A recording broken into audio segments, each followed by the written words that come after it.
You don't have to reach right. No, if you're there, you're there. So that's part of the so reason that's why why the these intake grades are huge. They are huge. But it's I think this is going to get it down. Not I as still last think year. it's interesting. I still think it's an interesting thing when jumping into and applying. I think I mean, we're finding it. We're kind of better than we thought. Right? So That's what it tells me. maybe they give up. It's hard to say. I know there's a lot of converts up here right now.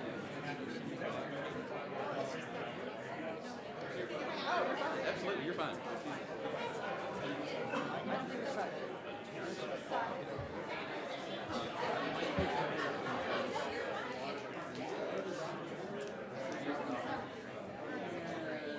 There's not enough technology. There's not enough teachers. We didn't. I'm gonna buy.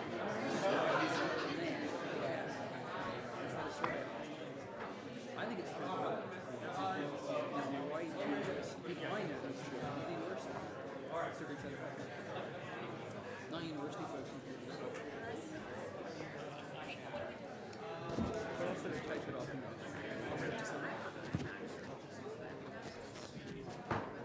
Alan, do we have everybody in? Are we good? I'll be at Keaton.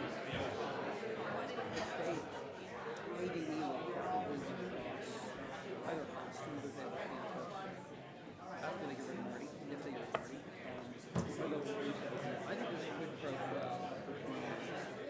Arkansas Department of Ed, Foundation, Academy, that if they can fix those hard considerations, they'll get it. I think that's just judging by what we were saying, it's just in the paper. I think that's not very long before, but it's kind of interesting that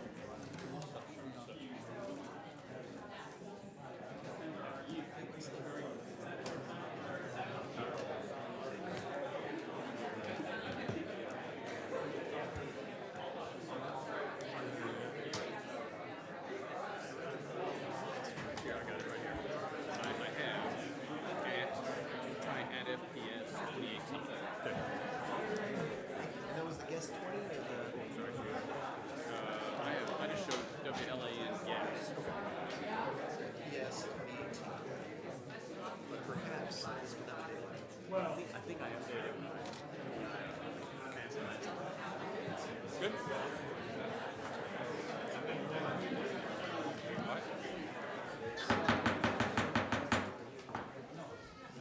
Good afternoon, everybody. We're going to call to order this meeting of the Fayetteville Board of Education of Thursday, February 28th, 2019. And I think we have Asbel Elementary here today. Ms. Braxton. Brad.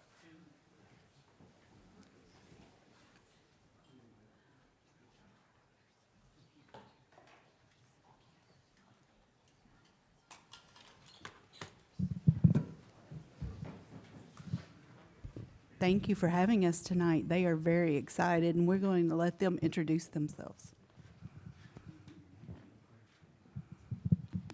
Hi, my name is Rayleigh Carey, and I am in fourth grade. My name is Amelia, and I'm in fourth grade. My name is Bradley Evans, and I am in first grade. My name is Benny, and I'm in first grade. My name's Abby, and I'm in second grade. My name is Mia, and I'm in second grade. My name is Jeremiah, and I'm in third grade. Thank you for having us tonight. Please stand for the Pledge of Allegiance.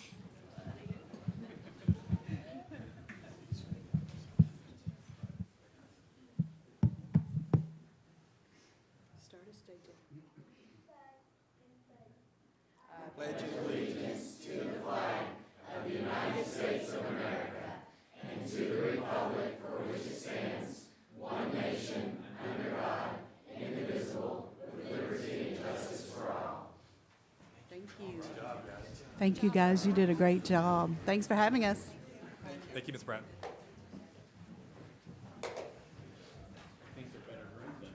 I know, well, very nice.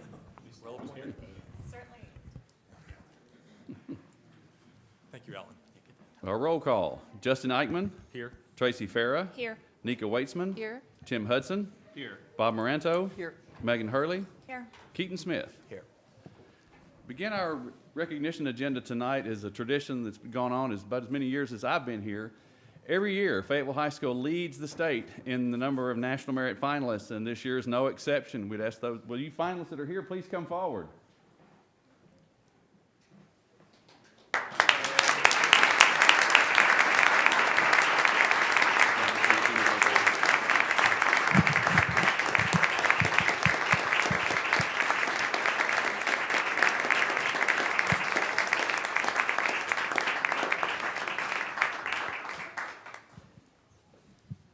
And just like the elementary kids, if you would give us your name, your grade at Fayetteville High School, and your college plans. Well, I guess we know your grade. Here we go. I'm Brendan Wolf, and I plan to major in theater at the University of Arkansas. I'm Kiri Potter, and I plan to go into environmental engineering. I'm Jackson Heck, and I plan to go into computer science and business. I'm Shil Sharma, and I plan to do pre-med in college, but I'm not sure where yet.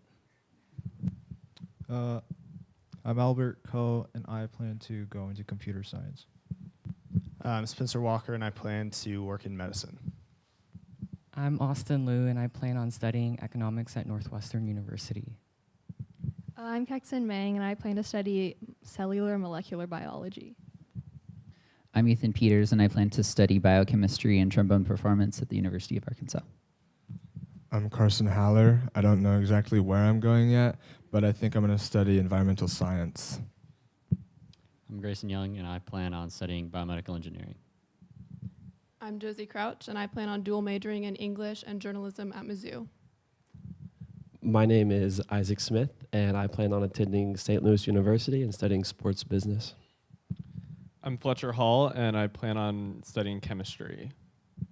My name is Sirso Gotham, and I plan on studying biomedical engineering.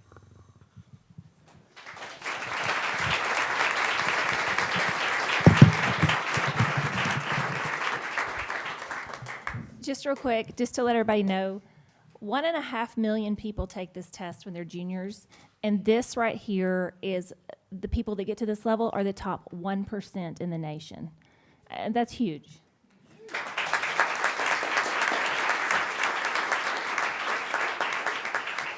You know, I have a senior, we've been traveling around with schools.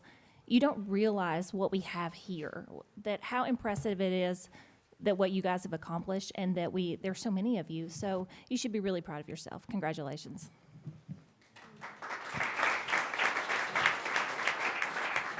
I'm not sure why I volunteered to do this because I just feel old and stupid with you guys and ladies. My oldest son was a National Merit finalist, and that's, as Tracy said, it is a high honor and a rare achievement. I'm just going to read, rather than reading the same narrative off all 16 or 14 certificates, this is what the certificate each of you says. Congratulates you for being named a 2019 National Merit finalist. You've compiled a stellar academic career while a student at Fayetteville High School, and this well-deserved national recognition will open more college doors for you. We look forward to following your collegiate career in coming years and proudly claiming you as one of our own. Please accept our sincere congratulations. So now,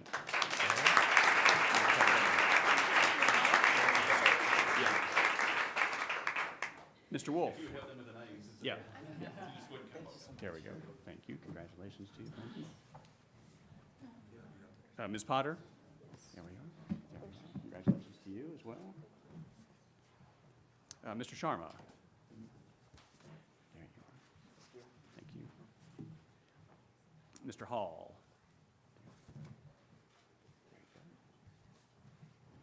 Mr. Liu.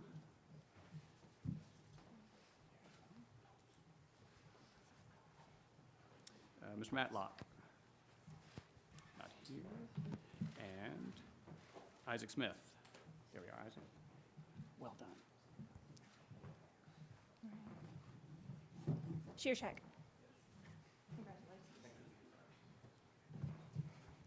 Carson, where'd you go? There you go.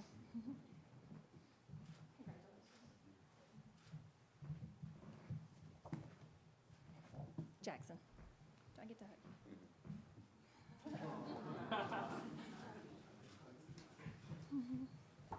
Grayson. You know.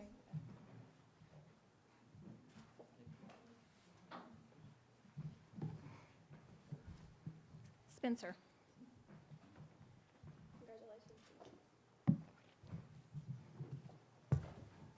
Ethan. Congratulations. Albert. Congratulations. Kexon. Congratulations. I believe this is Josie. Good job. We could form two rows, like one, like, we could get some volunteers to get down on one knee and put like a team picture. Because we're way too wide for, here you go. And parents, please come forward if you want to take a picture. There we go, guys and gals. Tighten up just a little bit, tighten up just a little bit more. And then back row, come in, go ahead and come on in as close as you can behind them. You guys want to bookend them?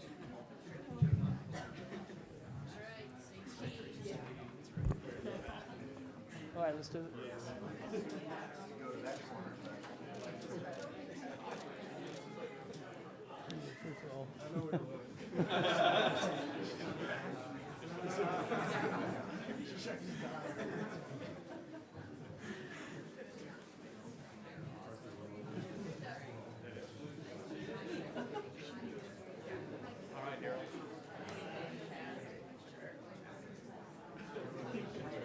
Oh, yeah, there you are.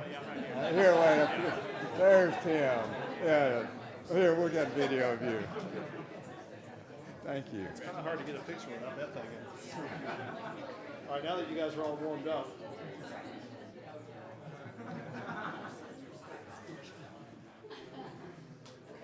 Then one more time.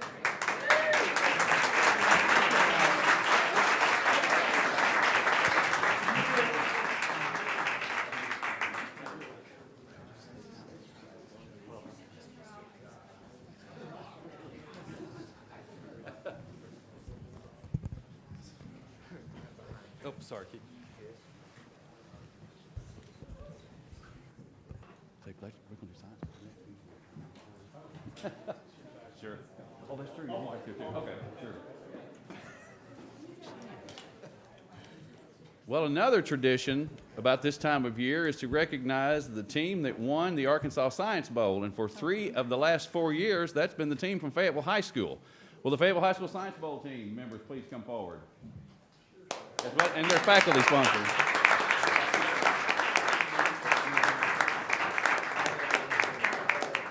And Mr. Mark Reef, their faculty sponsor.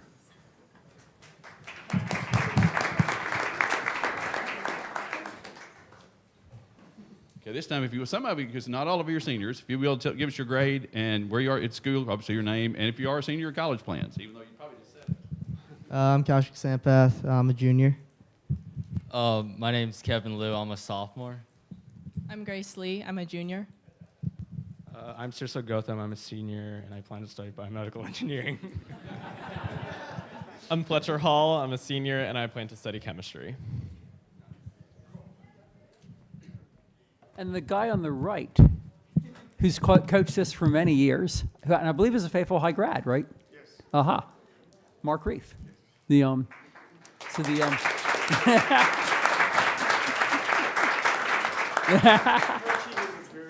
And you saved my family some money too. You taught my kid AP Physics, and he blew away the test. So it's always nice to see that.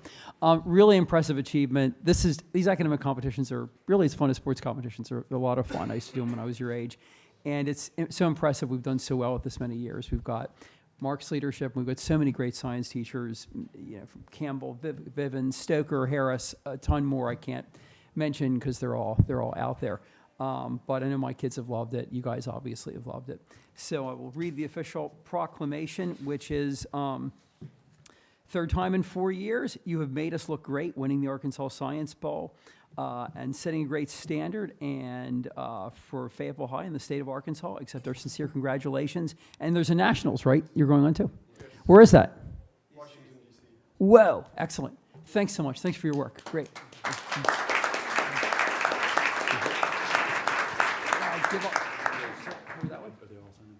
They're all signed. Okay, all right, Yeah. there's one for each of you. Yeah. And if you will, there's, okay. And as well, it's for the coach. You can hang it right there.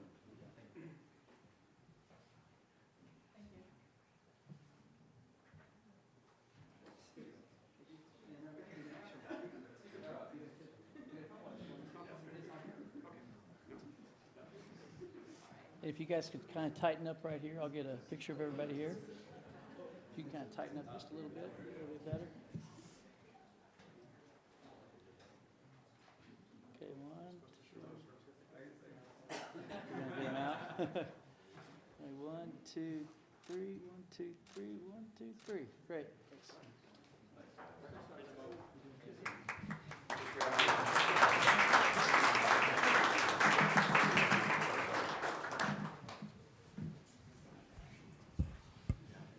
This next group has also been a regular honoree at the school board meetings, either in January or February. We had some conflicts in January, so we were able to get them here tonight.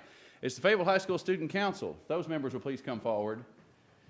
For the 20th consecutive year, the Fayetteville High School Student Council held their annual homeless vigil and spent the night outside, this year raising over $11,000.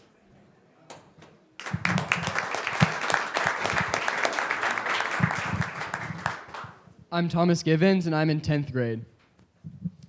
I'm Matt Cutton, and I'm a sophomore. I'm Whitney Waitsman, and I'm a junior. I'm Leslie Covington, and I'm a senior. I'm Eliza Funk, and I'm a senior.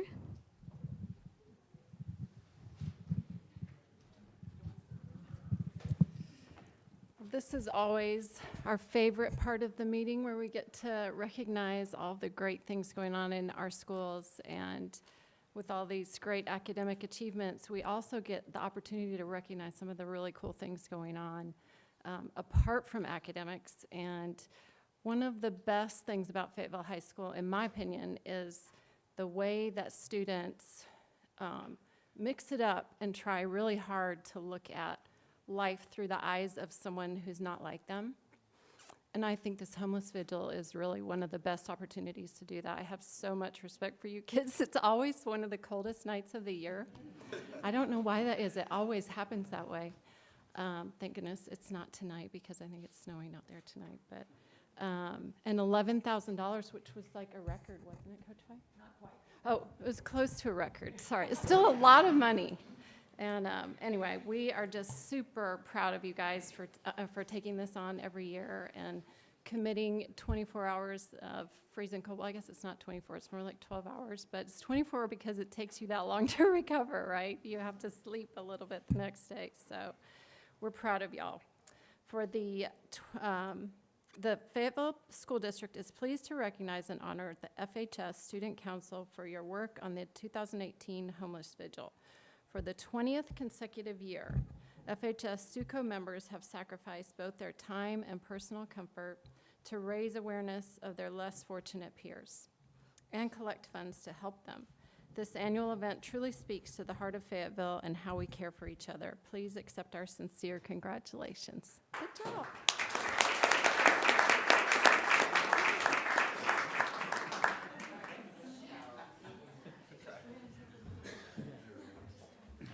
Get together there.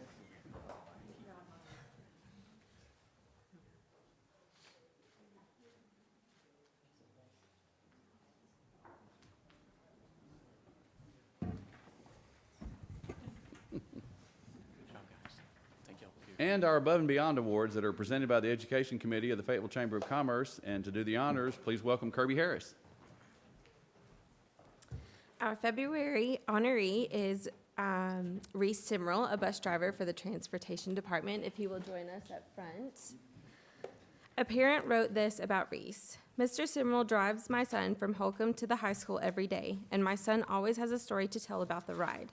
One day, as my son got off the bus, he invited Mr. Simrell to his first flag football game at the Boys and Girls Club.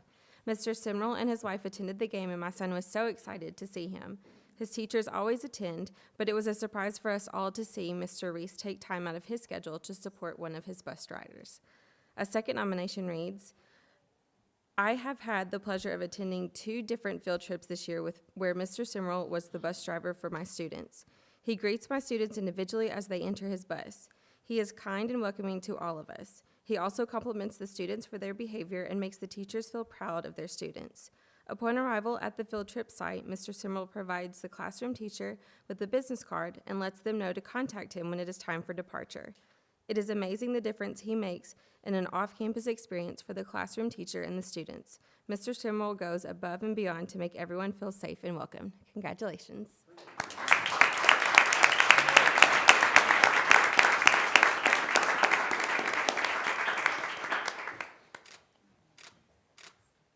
Great, thanks.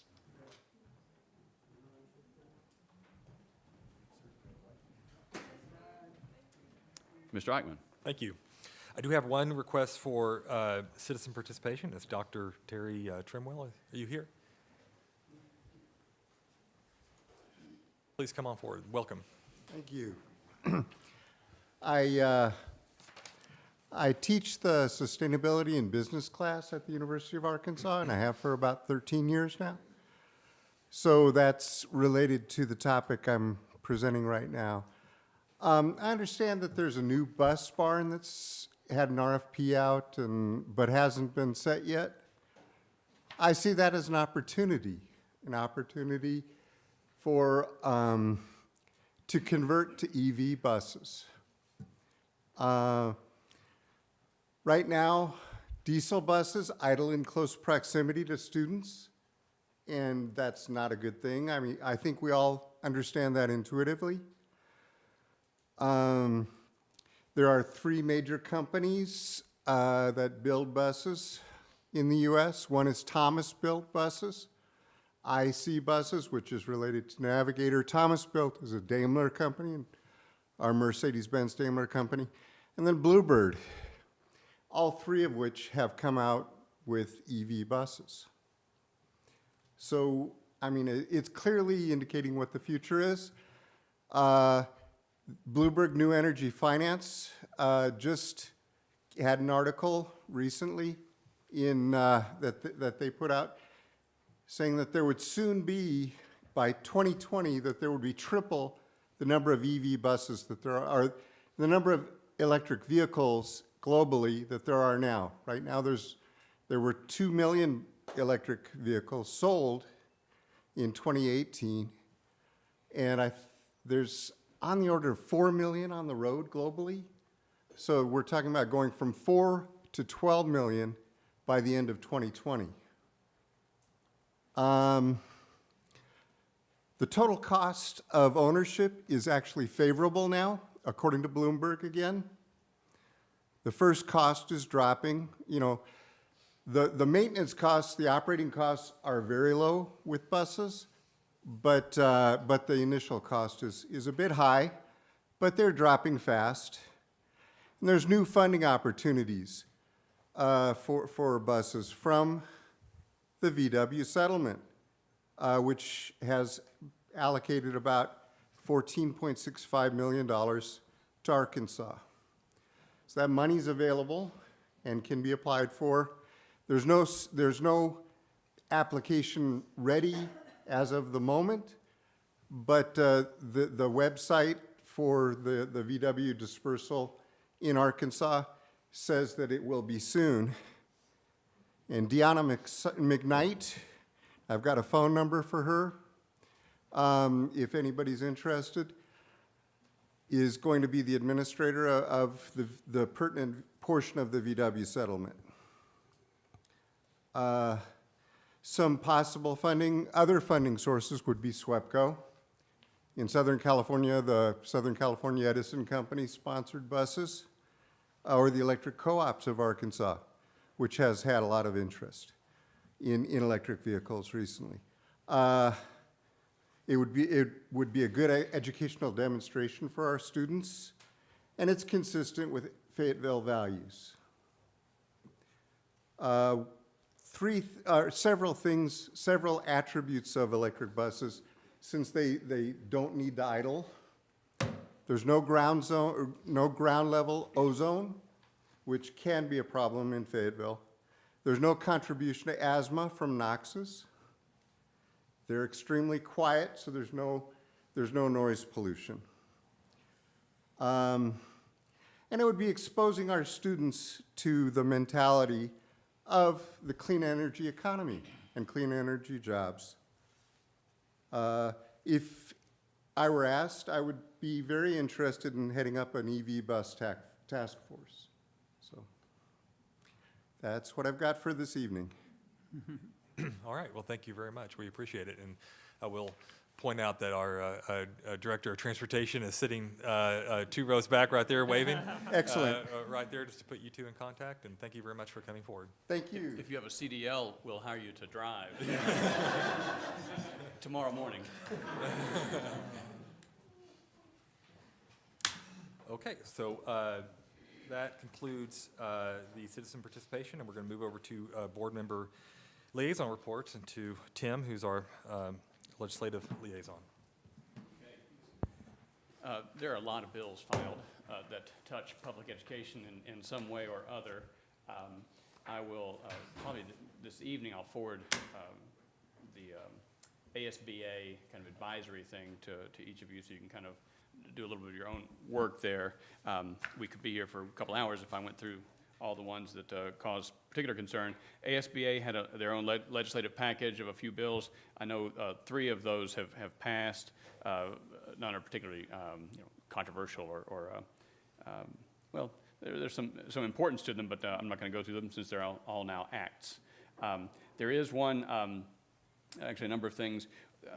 This one I thought was nice, speaking of bus drivers. House Bill 1223 does allow certain part-time public school employees, namely bus drivers, to participate in the public school insurance program, which I think was a nice effort. Right now it'll be in the Senate Education Committee, hopefully by the end of this week. This is obviously crucial, allowing students to possess and use sunscreen at school. That one, I believe, will be going to the governor's office soon. It's considered an over-the-counter drug, and so parents sending sunscreen with their kids had to get all kinds of permission and things. So our kids can now not be sunburned at school. On the school security front, Senate Bill 198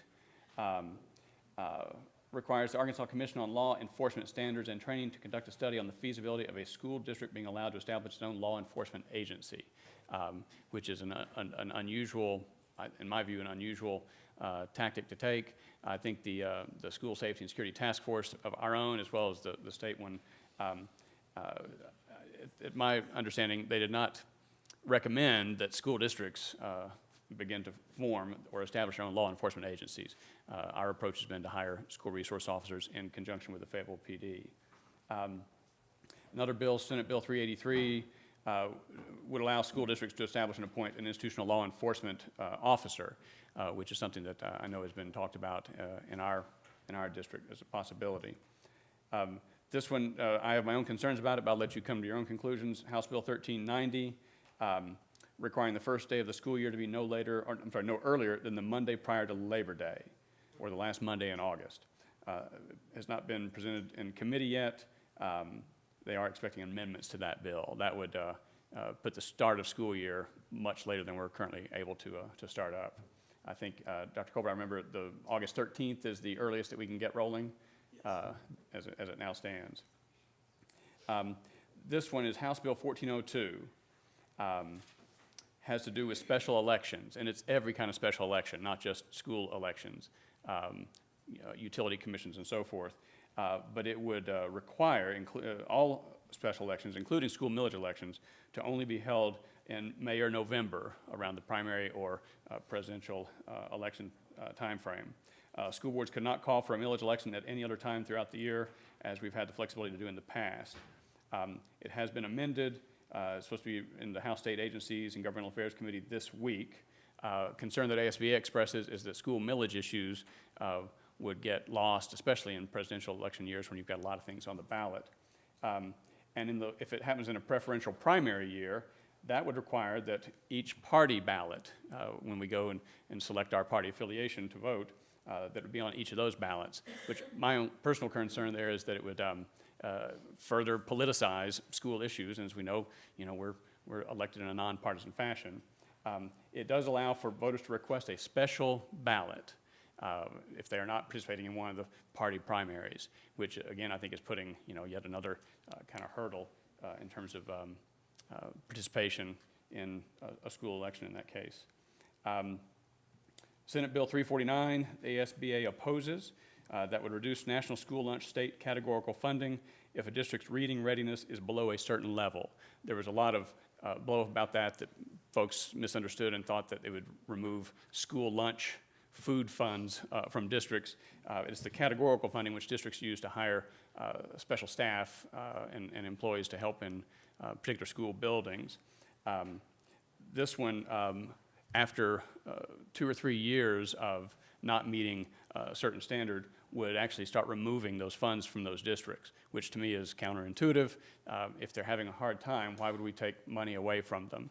I'm hoping it would be more about developing improvement plans to help school buildings that are not achieving the reading readiness that has been mandated. And let's see. Oh, and just for the general public, House Bill 1182 will make using a cell phone in school zones not just one of those things that a police officer can stop you or get you for only if it's in conjunction with other violations. This would make it an actual primary offense. So put those phones up when you're, anytime you're driving, but in a school zone, it's going to get a little more teeth behind it. So those are the highlights that I've called through. Busy time. Yeah. Thank you, Tim. All right, next we have Bob Aranto on the Academic Advisory Committee. Bob. I have this is kind of before I get to that announcement, which is really quick, way quicker than Tim's. Of course, you have a lot more and more dangerous stuff to talk about. We honored the National Merit Scholars tonight, and I thought I should mention a constituent of mine told me this the other day. Laurie Mizanin in English, Marcia Bogart in math, Katie Stewart in English, who the last couple of years have led a summer program to help kids do better on the PSAT. I was really skeptical about it, but I have to say our oldest kid took it, and it probably saved us a heck of a lot of money going to college. It seemed really good. And I think it's part of our success in that area. So I just want to mention them really quick. I think the stuff they do is incredibly valuable. Chad Scott, I think, came up with that. And I kind of made fun of him at the time and apologized to him 2 years later. So we had an academic advisory committee. We had a wonderful meeting on one of the coldest, ugliest nights until now all year, about a month back. And 19 parents asked a lot of questions of a bunch of principals and vice principals who did a great job about what challenges we're facing, what changes we're making, et cetera. And I just think it was a really useful thing, and I think they'll go off and tell people what some of the good work we're doing. So, and that's thanks to Stephen mostly. Great. All right. Thank you, Bob. And now we're going to move over to the superintendent's report to Dr. Colbert. Thank you, Ms. Dykeman and board members and community. The first thing I have to do by law, it's Arkansas Statute 613, 629. I, as the superintendent, is charged to share with you the number of hours that the board members have accumulated for the fiscal year. In front of you, you can see that everyone has met those requirements. You know, you have to have at least 6 hours according to the state. And so I want to say congratulations to other board members for your hard work. And as we look at the number of hours that you have done, collectively, you put in 147.25 hours. Now that is beyond your board meeting, so great job. And then also we have certain hours that we do on the district level, which is 7 hours, making a total hours that you put in for training that you give of yourself to make sure that you're well trained to carry out the business of this board, 225.20 hours of training. Let's give them a big hand for a job well done for that extra time that you do. And that's by law, I had to report that and give you that spreadsheet as well. The second thing, you know, I do try to meet with different groups like the PTO, PTA, President and Council, the CEO of the Chamber, and there's one group I haven't recognized in a while. I want to just extend a thank you to FEA, Anna, you're in camera. We appreciate you all meeting with me each month so that we can keep you abreast about what's happening, and we try to be transparent. You come in and ask those good questions. We appreciate you all working with us as we try to do what is best for all students in Fayetteville. So thank you, Anna. The other thing is that as we know that we have to start early and trying to ensure that we do hire the best teachers. And so I appreciate HR. They are out doing the recruiting, as you heard during the workshop. We have Miranda Seawood in Memphis, and then Warren Collier went to Pine Bluff, and then Mr. Moness himself went to Arkansas Tech in Russellville. So we're in that process. That's the time of the year. We do not want to wait too late, because we know that the best teachers are normally hired early, so we're trying to make sure that we're there competing as well. So I commend HR for doing a great job in that area. And then Dr. Weber and his group, Task Force, they're out working hard and getting ready to try to make sure that we have the best curriculum in place for science, the library media, and also counselors. So they are working, and hopefully we'll have a report from them coming up soon that we'll be able to buy the necessary materials, as well as have you all to adopt the curriculum that they have been working on so hard for the past semester. So I want to say thank you, Dr. Weber, and your teachers for doing that. Remember, it's teachers are the ones who are doing it and put it together, so we really appreciate their hard work that they give to make sure that we have a good quality curriculum.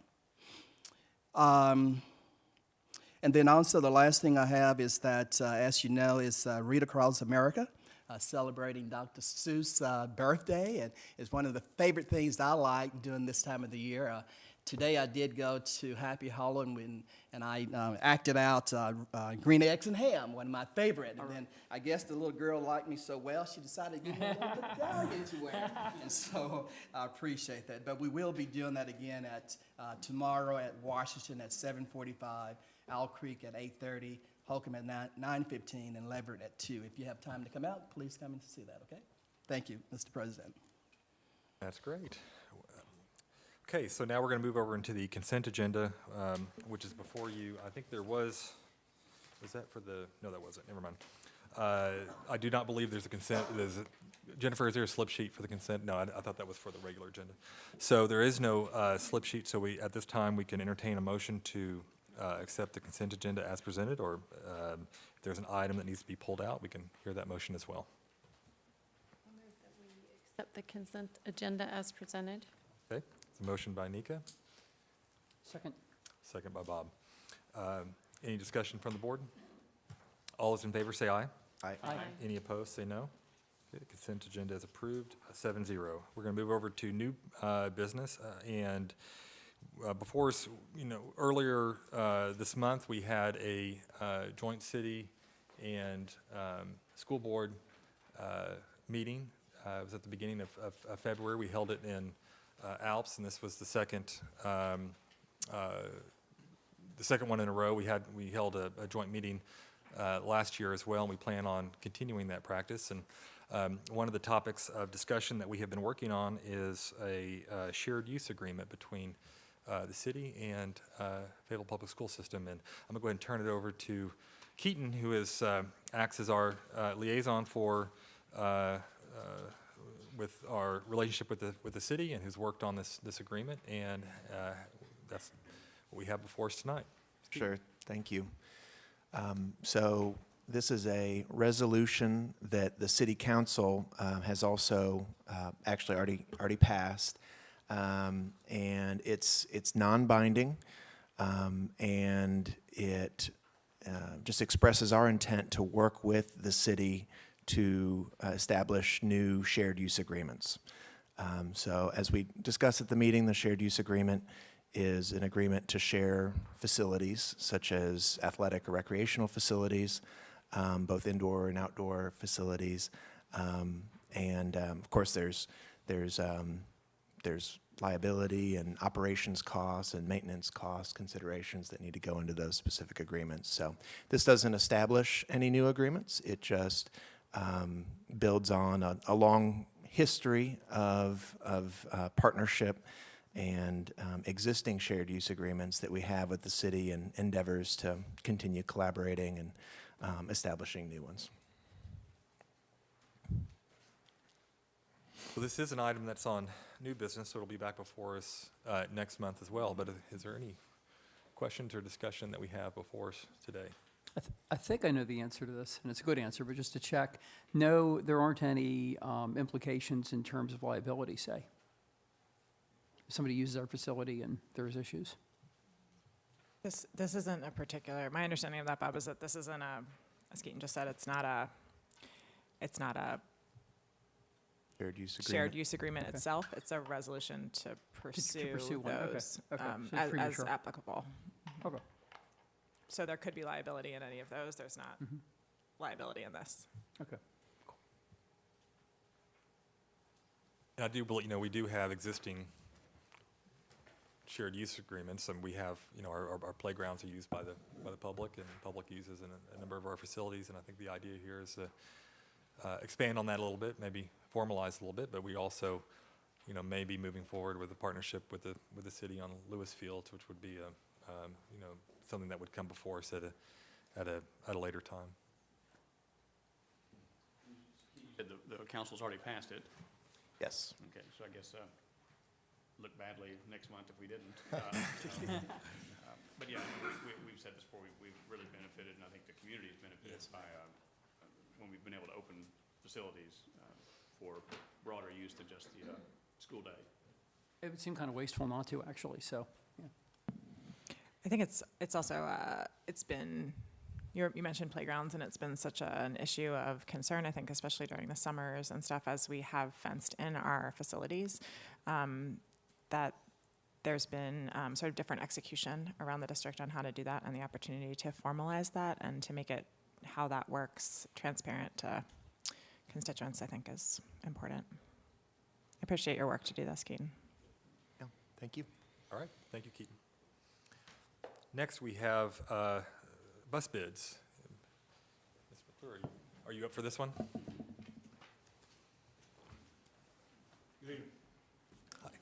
Mr. Hudson, I did want to note, we did contact Representative Michelle Gray.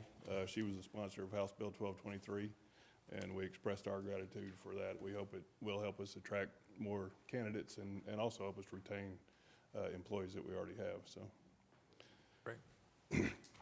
we are a little different this year, or this next fiscal year. We are requesting the purchase of 2 special needs school buses with wheelchair lift. A little bit different than what we've done the last few years. Just a little history about that. Our current fleet, we have 8 of those special needs buses with a wheelchair lift. Only 3 of those are air conditioned, so it is one of our goals to have air conditioning on all of our special needs routes. The average age of those 8 currently is 11 years, so this would help us get that fleet a little newer. Also, we don't have any of those with seat belts, and so the 2 that we're requesting would have seat belts. Does anyone have a question about those? Also, we are requesting the purchase of 1 activity bus. We have 3 activity buses currently. 2 of those are 2005 year models, so anytime we send those out of state or over the mountain, we do have a concern about their reliability. So upgrading that would certainly help us. And also this activity bus would be equipped with seat belts. So if you have any questions, we are presenting that this month, and hopefully with your approval, next month we'll go forward. These buses be in operation at the beginning of the school year? Is that the Yes, timeline? sir. That is our hope. We're about a month behind right now, but our vendors have assured us that they can have them delivered probably by the 1st of August. This is kind of an opportunistic question, Yes. but since electric buses were mentioned earlier, is that something that we've looked into, and what the We logistics have. would be? We've looked at the electric, the CNG, the compressed natural gas. Those are certainly some options, and I'd welcome a conversation about any of those. But certainly there are infrastructure costs associated with that. But yeah, we'd definitely be interested in looking at that. And currently, all of our buses in our fleet now are diesel, with the exception of Dr. Colbert's favorite one, the 14-passenger bus, and it's an unleaded bus, but they are all diesel at this point. It looks like you're recommending both purchases from Summit, and we've purchased from them Yes. Numerous times in the past. Yes, and the gentleman mentioned the 3 vendors. This is the international vendor. So these are IC International buses. Sorry, what does that mean? IC International? International Corporation. Oh, okay. The manufacturer. I thought it was a designation. No, they're the manufacturer. International Baccalaureate. That's, yeah. Yep. Okay. Thank you. More. Okay. Thank you, Doc. Thank you, Mr. McClure. Appreciate it. Lost. What's that? Okay. Next item. We have maintenance project quotes, and Dr. Ben, I believe you're going to handle that one today. Yes, we do have a report for you to view, 4 pages, maintenance projects. These are all roofing projects, and Mr. Tate is here and can answer questions about roofs. I won't attempt to answer roofing questions, but these are items that are over $50,000 require board approval. So I bring these to you for first reading consideration. And these are items that are in our regular rotation for Yes, roof that's my replacement. And the understanding. thing part of that we talked about at the retreat a couple weeks ago, that program.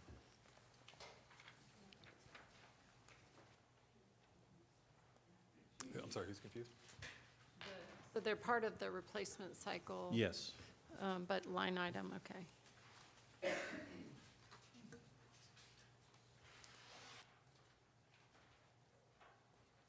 Any questions for Dr. Ben that he may pass off to David? Okay, well, this will also be an item that will come back before us next month for approval, and I will assume will be done over the summer. Is that correct? Be a lot of roofing work. All right. New roofs. What's that? And floors. Oh, roofs and floors. Yeah. Oh, that's right. Floor The last improvements. page is floors, yeah. Parking lots. Right.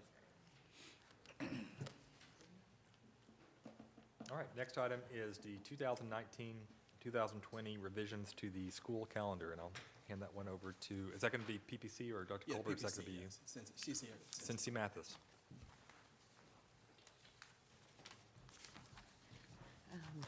Hi. So we got a couple of things. I think you guys all have copies of the proposal for, this is for next year's calendar. We kind of had a couple of things that came to light in the last little bit. So kind of let's think chronologically. So a couple of years ago, we made a change to the parent-teacher conferences, trying to maybe do something a little bit innovative and giving parents an opportunity to, have, we kind of could meet parents on their own terms as to when they're available. And so we were offering all of October to get their parent-teacher conferences in. Well, after the first year of that, we started hearing, teachers had some issues and had some problems and, kind of a range of things that, they were saying, like, in the elementary and the middle schools, they feel an obligation to meet face-to-face with all of their parents, where in, the secondary, we don't necessarily always do that. And, in the elementary teachers were spending a lot of evenings trying to accommodate, having to meet with all these parents. Then we were, had heard, rumblings about the interpreters weren't available for the whole month of October. And so, that was an issue, trying to schedule interpreters in some of the buildings that needed interpreters, for this broad time period. And another one that, teachers as well as administrators kind of came to us with was, also feeling like that those administrators needed to be present in those buildings when teachers were there having conferences. And, just for security purposes, but, just in case something came up. And so, that put a lot of pressure on those administrators to be there or to be available, during the whole month of October. So after after the first kind of round, we were like, well, like, let's kind of see how things go. Let's give it another time, another round before we start making changes. Well, after this October, again, same frustrations, same issues, and teachers were, we really would like to go back to, the idea of, one evening conference, and perhaps again to accommodate those parents, like maybe go back to the one morning conference as well, having an evening option and having that morning option. So we met with we had a joint calendar committee meeting with the classified PPC, and we, discussed, some various, a variety of options. And if you look at your calendars, bring your attention to the week of October 21st through 25th. So you see that there's a parent-teacher conference scheduled there, or tentatively put there in red on the 25th. And if you go then now and look in the middle, the red in the middle, so let's just talk about the fall. The fall parent-teacher conferences will be held the week of October 21st through 25th. To accommodate parents, each grade level building will offer one evening and one morning during that week to schedule conferences. And one other issue that kept coming up was, when conferences were scheduled on the same night in a variety of different grade levels, then parents were struggling to be able to get to, if I have an elementary conference on a Monday night and I'm supposed to get to, a junior high conference on that same night, that was a struggle, and teachers were struggling to get to their own kids' conferences. So we set the dates for those conferences. So like on the 21st, the evening of the 21st would be just high school conferences. On the evening of the 22nd would be the middle school and junior high conferences. And then on the evening of the 24th, the elementary conferences. And we pushed elementary back because some of the concerns from the elementary teachers were that they needed that extra time to get those report cards done, and knowing that they were going to be meeting with all of the parents, they needed that little bit of extra time. So then every school would offer morning conferences on October 25th, and that would be, kids would be out of school and teachers would do the morning conferences, and then, release time in the afternoon. So that is, that kind of addressed, or that kind of, handled some of the issues that were coming up, with interpreters and administrators and buildings, and going back and offering some of that, some time to accommodate parents more than just, like those evening opportunities. Over to the spring, it didn't change all that much because we still have CAP conferences that we have to deal with. So, the junior highs and the high schools were still kind of held to those CAP conferences. Like last night, we just had CAP conferences at the high school, so we have to do those a lot earlier to get scheduling taken care of. But we did set the spring parent-teacher conferences for the elementary and the middle schools. If you look there at that second paragraph in the middle, they will be held during the week of March 16th through 20th.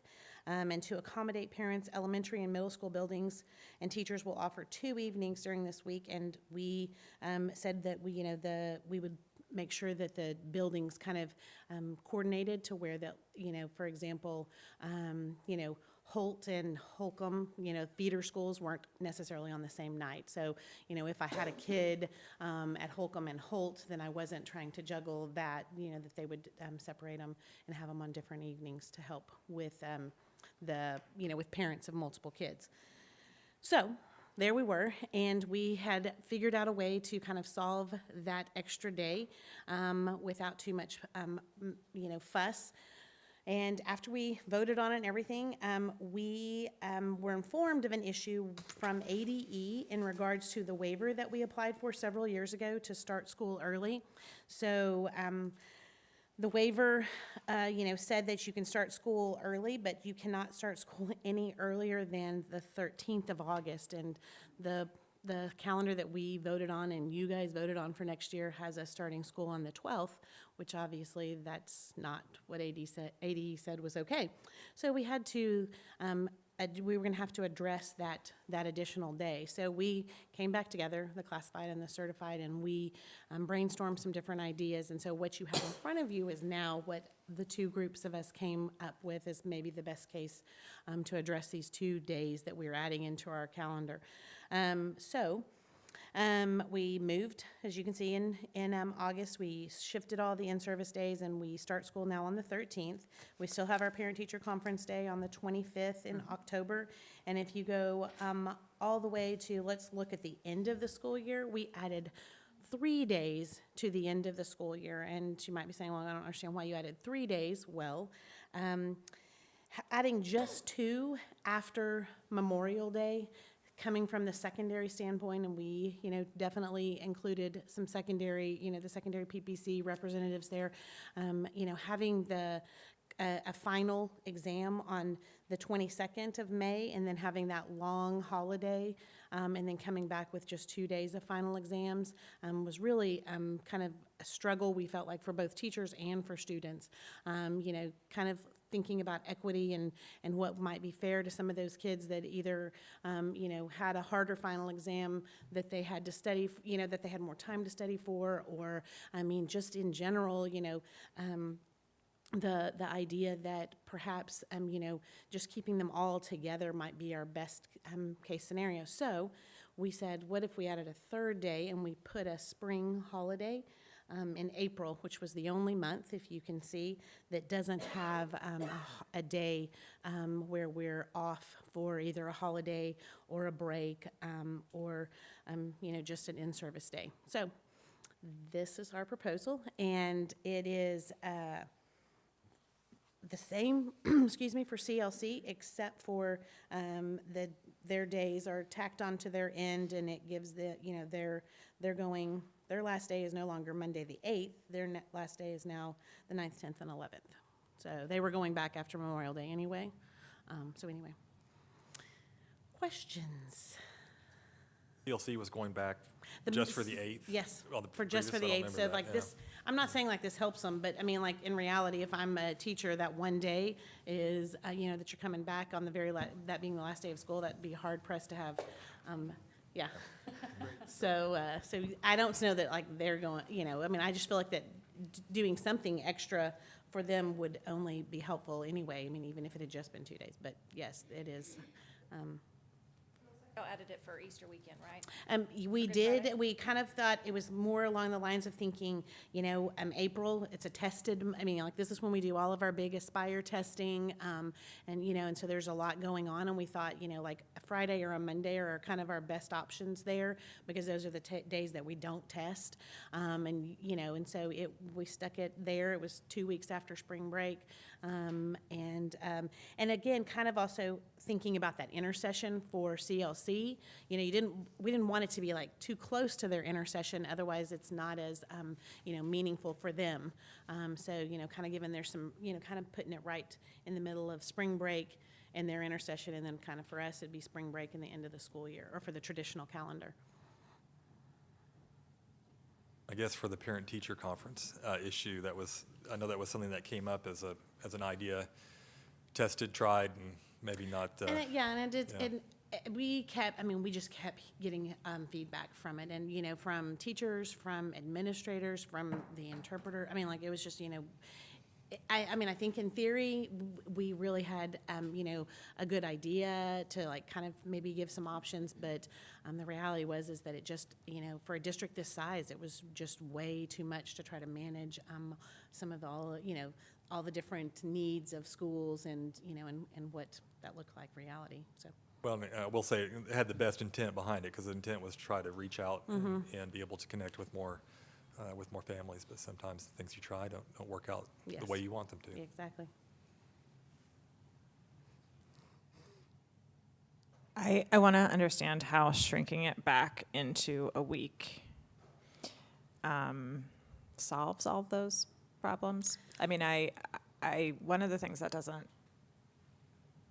So if we still want to have as much contact between teachers and students or families as possible, especially at the elementary level, the way that in my experience that rolls out is that the teacher offers 2 dates for visits, and then if they don't work for you, you schedule something else, which seems very similar to what will continue to be done. And I think part of my, sorry, I can't sit. I think part of my question is how teachers were trained to do that kind of scheduling to start with, like whether when You're it was talking about rolled how out. we're doing, how we've done it. Yeah, when we rolled that out, we were told that it was to help just all that kind of work better.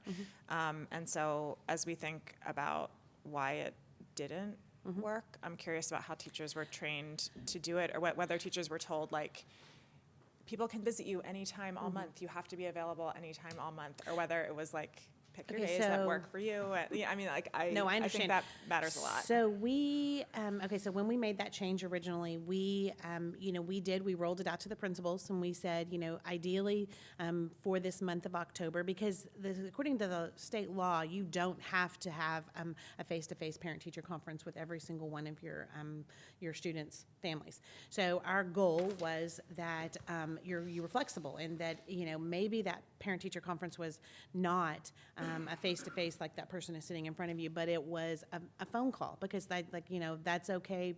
I mean, and I'll use my family as an example. Like, I have some pretty, I don't admit they probably didn't come from me, smart kids, and I didn't need to go in and have them tell me, how great my kid was over and over and over again. Like, it was just a waste of my time. And as a teacher, then I was definitely trying to figure out how I was, managing my own parent-teacher conferences so I could get over to my kids.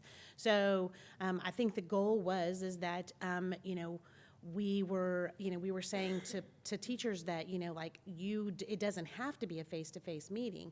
It could be a phone call, or it could be, a video, or now with, we didn't have it then, but the school status stuff that we, that we have access to, then, it could be, again, it could be a phone call that was recorded and it's easy to kind of track and super handy. But I think what the reality was, and so we rolled that out to principals and said, please go to your buildings, and this is what this looks like, is that you have 3 scheduled hours. So we would offer one night with those 3 scheduled hours of parent-teacher conferences, and then teachers were on their own to get those other 3 hours that makes up one of our contract days that that we're counting. So what then was happening is that at the elementary level, and I think at the middle school, that principals may have told their teachers that, but the expectation was still that they had those face-to-face meetings.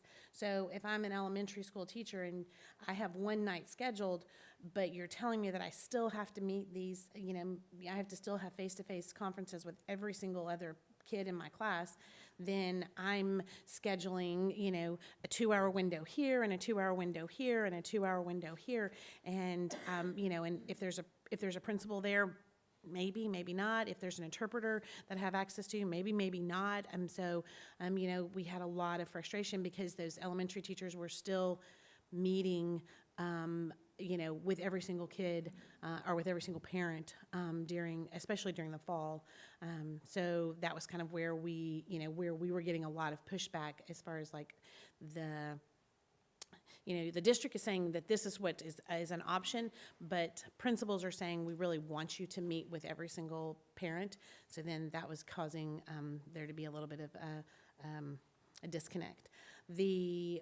I then went another time to talk to all of the principals and said, this is really what our focus, this is really what our goal in having these conferences the whole month of October is that you don't necessarily have to have your teachers meet face-to-face with every single, but I don't know that went, that was always necessarily that message that got back in those buildings. So I'm not throwing anybody under the bus, but that's you're not. I agree. So if we go back to a week and the expectation is still that we're going to have those face-to-face conferences, if that's still going to be the messaging in building, I don't understand how that's going to relieve. Okay, that pressure. so prior to, those teachers were scheduling the 2 nights of conferences, but the district was only saying that you had to have one night of conference. So now we're going back to saying that we're taking away that idea that that you can do it on your own time, taking away that flexible scheduling for you as a teacher. And so now we're going back to what we previously had before, which was like two evenings, or in this case, an evening and a morning. So Like, the if a 6 family- hours. But if a family can't meet those, what happens? I would say that probably, you know, what has happened in, you know, in years past is that you know, the teacher's going to have to figure out you know, a way to make that happen. So, you know, like that's. Do what? Like, it just seems like that still winds up, like. I With it don't- being everywhere. the same. Yeah, but I think that what teachers want is that I think that teachers want it to be, they want there to be that set time and the set time so that, you know, I now have at least 2 options for parents, whereas before I really only had to have one option, one evening, but yet I was offering, you know, multiple others kind of on my own time. And I think that that was where a lot of their frustration was coming is that, you know, like instead of it being I feel like, is this me that's doing that? 6 hour, instead of it being, you know, the 3 hours and then 3 hours on my own, I was doing, you know, 3 hours that we were all, you know, that everybody was doing, and then I was doing 2 hours here and an hour here and an hour here and an hour here, and it was way more than the 6 hours that we were saying the parent-teacher conferences were. You know, that contract time that we were kind of. I think too, when you designate those 2 days, I mean, from your experience as a teacher, what percentage of the parents can make those 2 days work? I mean, You're not probably you're not the right person to. elementary? Yes, I'm not elementary. I don't know how many of them, but I mean, I do think I that would when think we it'd be a designate higher it. percentage when you have those 2. When you have the 2 times, I I do. I mean, and I think also too, when we designate it and we're designating it up front, so like this is the calendar that's rolling out and everybody sees it versus like the month of October and go. I mean, you know, this is like, okay, if I'm an elementary parent, then I know at some point, either on, you know, the 24th, the evening of the 24th, or the morning of the 25th, I'm going to have a parent-teacher conference scheduled for my child, then I know that that's the time that I need to make sure that I somehow manage to make myself available. I would suspect if you designated 2 days, you get higher turnout, because October is kind of nebulous, right? It's kind of like easy to slip through the cracks. I think I think the reason I'm asking this is because I'm curious about when we have a policy problem and when we have a rollout problem. And like the way that this is rolled out, I have kids in elementary school. We get a sheet that comes home and it has 2 days designated, and you fill just the same way that it was before this. So, and I do agree And with you. I think that there was some rollout, and I mean, as the PPC, there's you know, I met with those principals. We gave them handouts with, you know, kind of, so, I mean, you know, there's only so much that we can do, you know, from our end of it as far as like, this is I'm not blaming so, you. I'm just saying, I just no, think when we take responsibility for solving a problem as a board, and we No, I like understand. flip back and forth, and we're like, we'll do it this way, and like, if it's not a calendar problem, it's a rollout problem.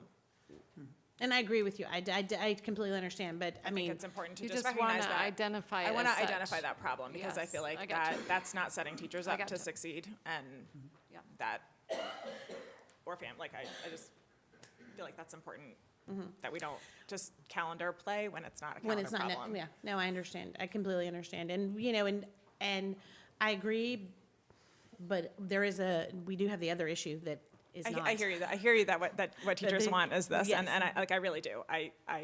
We just 2 years ago were told that teachers wanted this I- other thing, and so that's. I'm not 100% sure that when we made those changes before that it was teachers want this, it was we want to try to be, you know, we want to try to accommodate, you know, yeah, we want to accommodate families, we want to accommodate the, you know, the different buildings and the needs in the different buildings, you know, and so I think we were maybe, again, overshooting what we were going to be capable of doing in, you know, by saying, you know, all of October. So, I mean, I think it was, you know, it was a little big, maybe, and then maybe some principals didn't entirely understand or join in with that idea. So, anyway, so is there any other questions? Yeah. I mean, assuming we don't, it makes sense we wouldn't collect this data because it's kind of too fine-grained, but I would just be really curious how many show up. I know I used to do a lot of work in a lot of Title I schools, and a lot of the principals would make sure that was a night where you'd get, you know, pizzas, tacos, whatever, and it seemed to work pretty well. But every building's different. Buildings have their own culture. Yes, But just a and thought. yes, for sure. And again, you know, some of the issues, when we're talking about interpreters, some of the issue, the issue with the interpreters, then, that was not necessarily in every building, was that a problem, but it was, in some of, our schools that have a greater population that needed those, needed those people available for a much longer period of time, so, yeah. I must say that I concur with Ms. Mathis, because when I did my school visits, I heard the same concerns from the teachers. They really wanted us to please reconsider the current dates for parent-teachers conference and move it back to the old policy. Yeah, and I believe that teachers want something to be different. I think my concern is that if we want to solve the issues that teachers are having, we have to solve where that breakdown happens. And if it's not really a calendar problem and we just fuss with the calendar, we don't actually make things any better for teachers.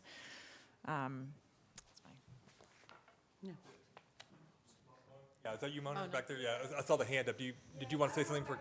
No, why don't you come forward? Is this for classified PPC? No, it's for the calendar and elementary. Yeah, but it's classified. Why don't? Yes. It's elementary. I know you're on the classified PPC, right? Yes, Yeah. So why don't you Yes, I come am. forward? But I may have some ideas about the whole calendar thing and. From an elementary standpoint, Yes, for sure. yes. So I've been at Holcomb as administrative assistant for 23 years. And so this new change was really different for teachers and everybody. I think that it was meant to make it more convenient for parents, definitely, because we are a customer service. That's what we do, provide parents customer service.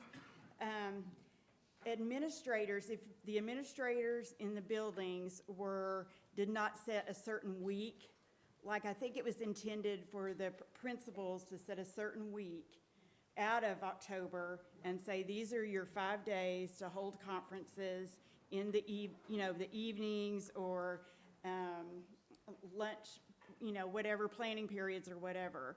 And instead of it being the whole month, so you would have 2 teachers doing it on one night, at the beginning, they were just spread out the 31 days. And you couldn't have an administrator there, and if the administrator did not set that week, then their teachers were not on the same page, ever. It was a mess. It was a mess. And you could not get interpreters at the elementary level, which we need them a lot of times. And Melody Leach, who helps Holcomb, it was just frustrating on all ends. It was just a mess. But the main thing is I think the administrator was supposed to set a week aside, and these are the nights I'm going to be here. These are the nights I want you to hold conferences and such as that. And as far as the Thursday evening and the Friday morning, our turnout rate is really good. It is really good. We have a lot of parents that show up for that. We have a few who don't. Some teachers are going to do their dead level best to meet with that teacher face to face. It just depends on the individual, the teacher. Some teachers, are not going to do it. They're going to pick up the phone and call. And one thing we have a new administrator this year. She is like trying to hold the teachers, more accountable for the face-to-face visit, which is not required by law. I understand that. But she wants to make sure that they've given it their best effort to set up a time that is convenient for that parent to come in. And, I make a list, who did so-and-so miss and who did so-and-so miss, and I give that to the principal.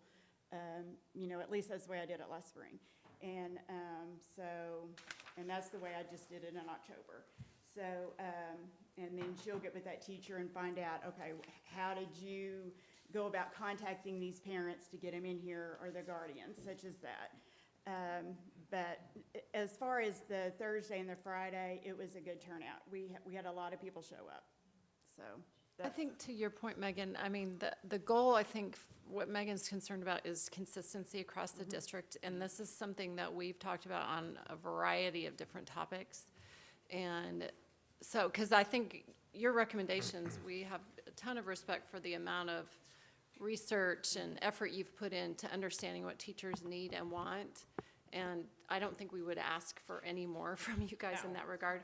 But we do need to figure out a way to have consistency from building to building. And so I think that's what Megan's trying to, and I, not that you didn't say Yeah. that already, but think I hear you. And I agree think with that. to have professional development on things like this, like, I mean, it might seem silly, but like, how do you schedule parent-teacher conferences? How do you have like your schedule that is like respected as a professional, and then you also like accommodate parents, and how to do that in a school context, what we as a district believe, like, and then to really like roll that out in a way that works for real people who work in our district. And I think that what Nika's talking about is that that was where the breakdown probably is that there was so much inconsistency between between Holcomb and Vandergrift, or Asbel and, and Owl Creek. And, when at the high school, we were given, we had one evening of conferences, and then we had a sheet that we logged, our other 3 hours of parent contact. And so we had the whole month of October to log that parent contact, and it could have been a phone call, and it could have been, it could have been an email that, like I sent, 10 emails to these 10 different parents that, struggling kids or whatever, and it took me, 30 minutes, and so I would log my 30 minutes. And so there was such inconsistency. Yeah, this is a step towards consistency. Yes, I think so. Yes, it is, yes. So I think that that's kind of what we hope, and I agree. I mean, I wish but with so many different buildings and so many different needs, then saying like, here's a PD that one size fits all doesn't necessarily help. And yes, we could have done them building by building and done those, but it's still, again, would have been inconsistent across the district as far as what the buildings were deciding to do with the month of conferences. Yeah, and I guess I just dream of a day when we, as a board, can create flexibility, and then the rollout of that addresses No, I agree. consistency. Do you know, like that, like, yeah, the high school is so different from like Oh, yeah. Leverett. I mean, Yeah. they're like, Yeah, and we need a policy that covers all of All of that it. well, but then it has to be rolled out in a way that works for those buildings, and we can't It do is, that from here. Mhm. I think that's No, my I question. understand. So, we have other questions? I think so. This is a new business item, so we'll Yep. be right back here in a month. And if Thank- you need something, then let us know, or if there's something that you feel like might be better, or you come up with something, then definitely. Don't open that can of worms. No, I'm not. Okay, never mind. Yeah. Sorry. Actually, I'm just Just take forget it back. that. Forget it. Thank you. Okay, the next item is policy. It's a policy that comes before us from the PPC, proposed policy 41.2 stipends. Anna, is that you? Thank you. Okay. So, the other thing other than calendar that we get a lot of comments on or questions about are stipends. And what we started realizing is that we didn't know the answers to a lot of the questions. So there would be people who would come to us and ask for a stipend, and we'd say, that sounds great. We think you're doing great work. You should get one, but we don't do that. And when you pull up our current stipend policy, it's a chart. And so we thought, and we've been talking about this for 3 years. So it was hard to figure out how to tackle it, and what would be the best thing to do. So what we decided was really, the policy just needs language. So instead of it just being a chart, we needed to be able to define some terms and also maybe define the process. Because we do have admin representatives on the certified PPC, and everybody has a little bit different idea of how a stipend is proposed and how you get it approved and things like that. So what we have provided for you today is some language about, and I should say, we did call it certified personnel extra compensation because we looked at Fort Smith and Springdale, Rogers, Bentonville, Springfield. We looked at a bunch of different districts and how they lay out their stipend policies. And so we just kind of took the things that we liked and that made sense, and tried to put them together. And one thing we really did like was the policy that defined what a stipend is, and then defined an extended contract, and then also use of contract time as compensation, because those are currently the 3 ways in our school district that we can compensate certified staff for doing duties above and beyond their teaching assignment.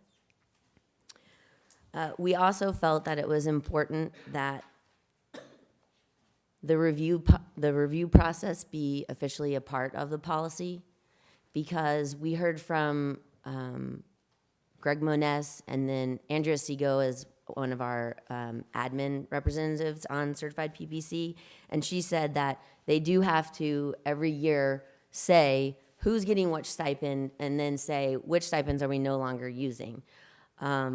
But that, all of that information didn't necessarily seem to then transfer to the chart, which is our policy.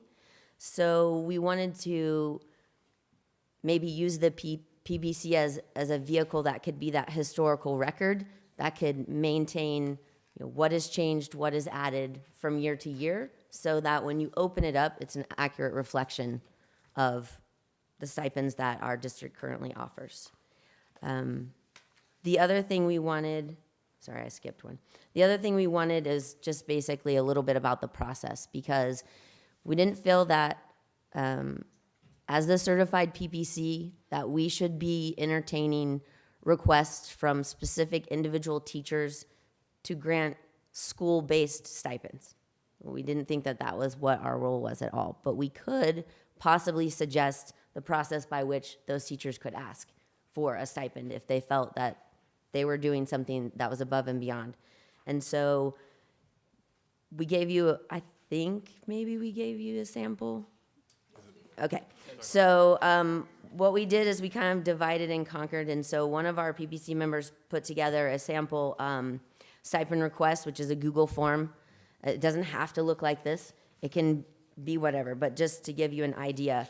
And so the person would fill out all of that information, and it would go directly to the building principal. And the building principal would then evaluate it, probably have a conversation with the teacher, and decide whether or not to move forward or not. If not, then it's done right there. But if so, then it would go to probably the business office to decide whether financially it's feasible. And then if that is the case, then it would come through PPC and then to the superintendent and then to you, the board.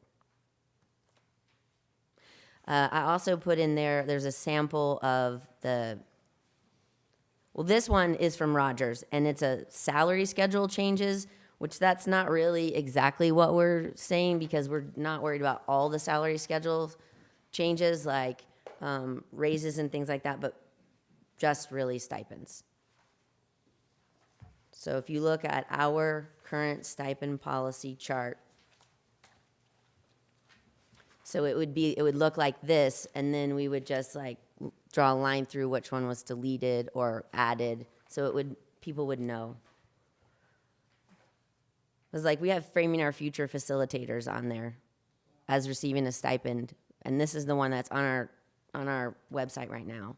So, you know, in an effort to keep that transparency, we want to make sure that what we have out there is what we're giving, and it's hard when you have so many different buildings. And so if they all went through PPC just on their way here, then that group would always have that record and can just update it really easily, and it would.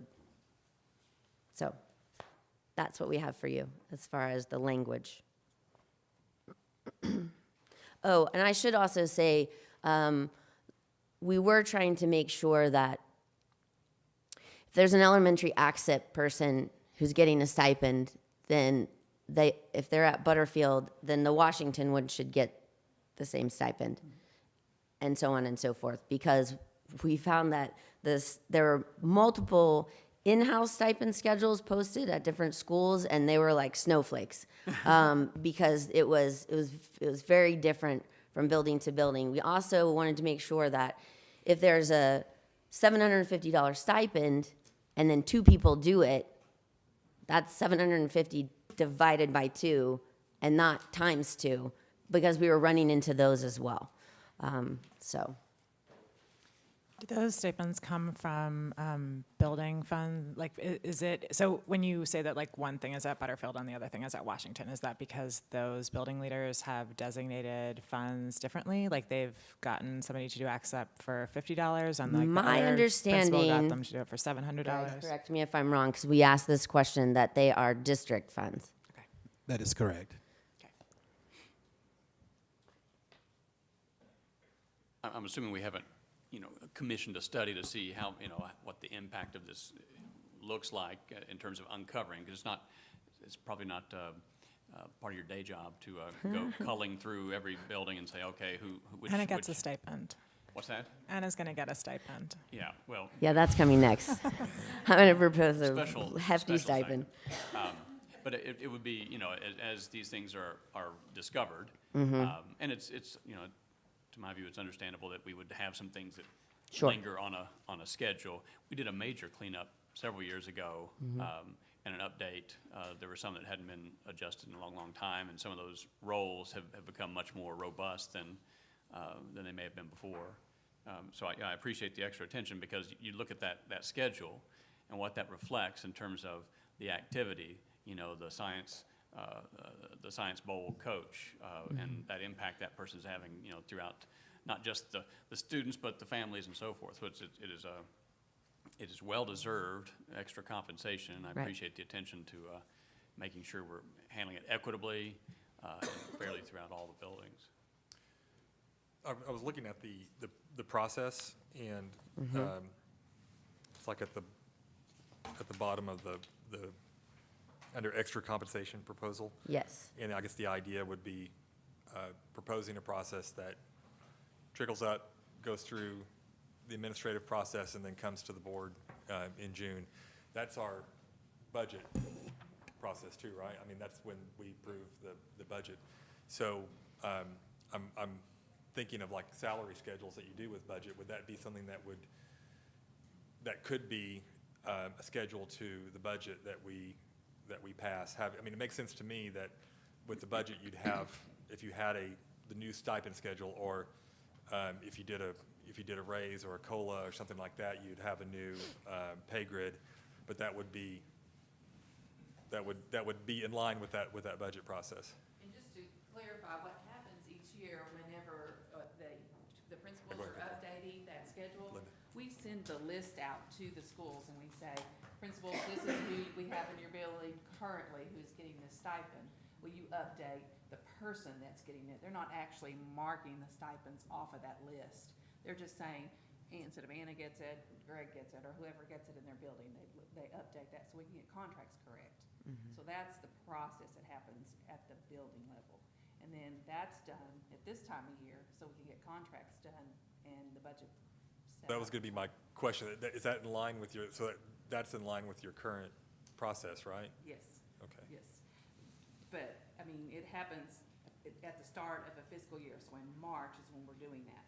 So it takes effect the next fiscal year, so we wouldn't want to make changes throughout the year after we've already set the budget. So if someone started doing something in the middle of the year and they wanted to get a stipend, well, that would be difficult because we haven't allowed for that in the budget. We've already set that for the year. Maybe that could be part of the procedure, is that it wouldn't go into effect until the budget cycle came in. I think it's probably a conversation that would have to happen Okay, to I see. decide that process.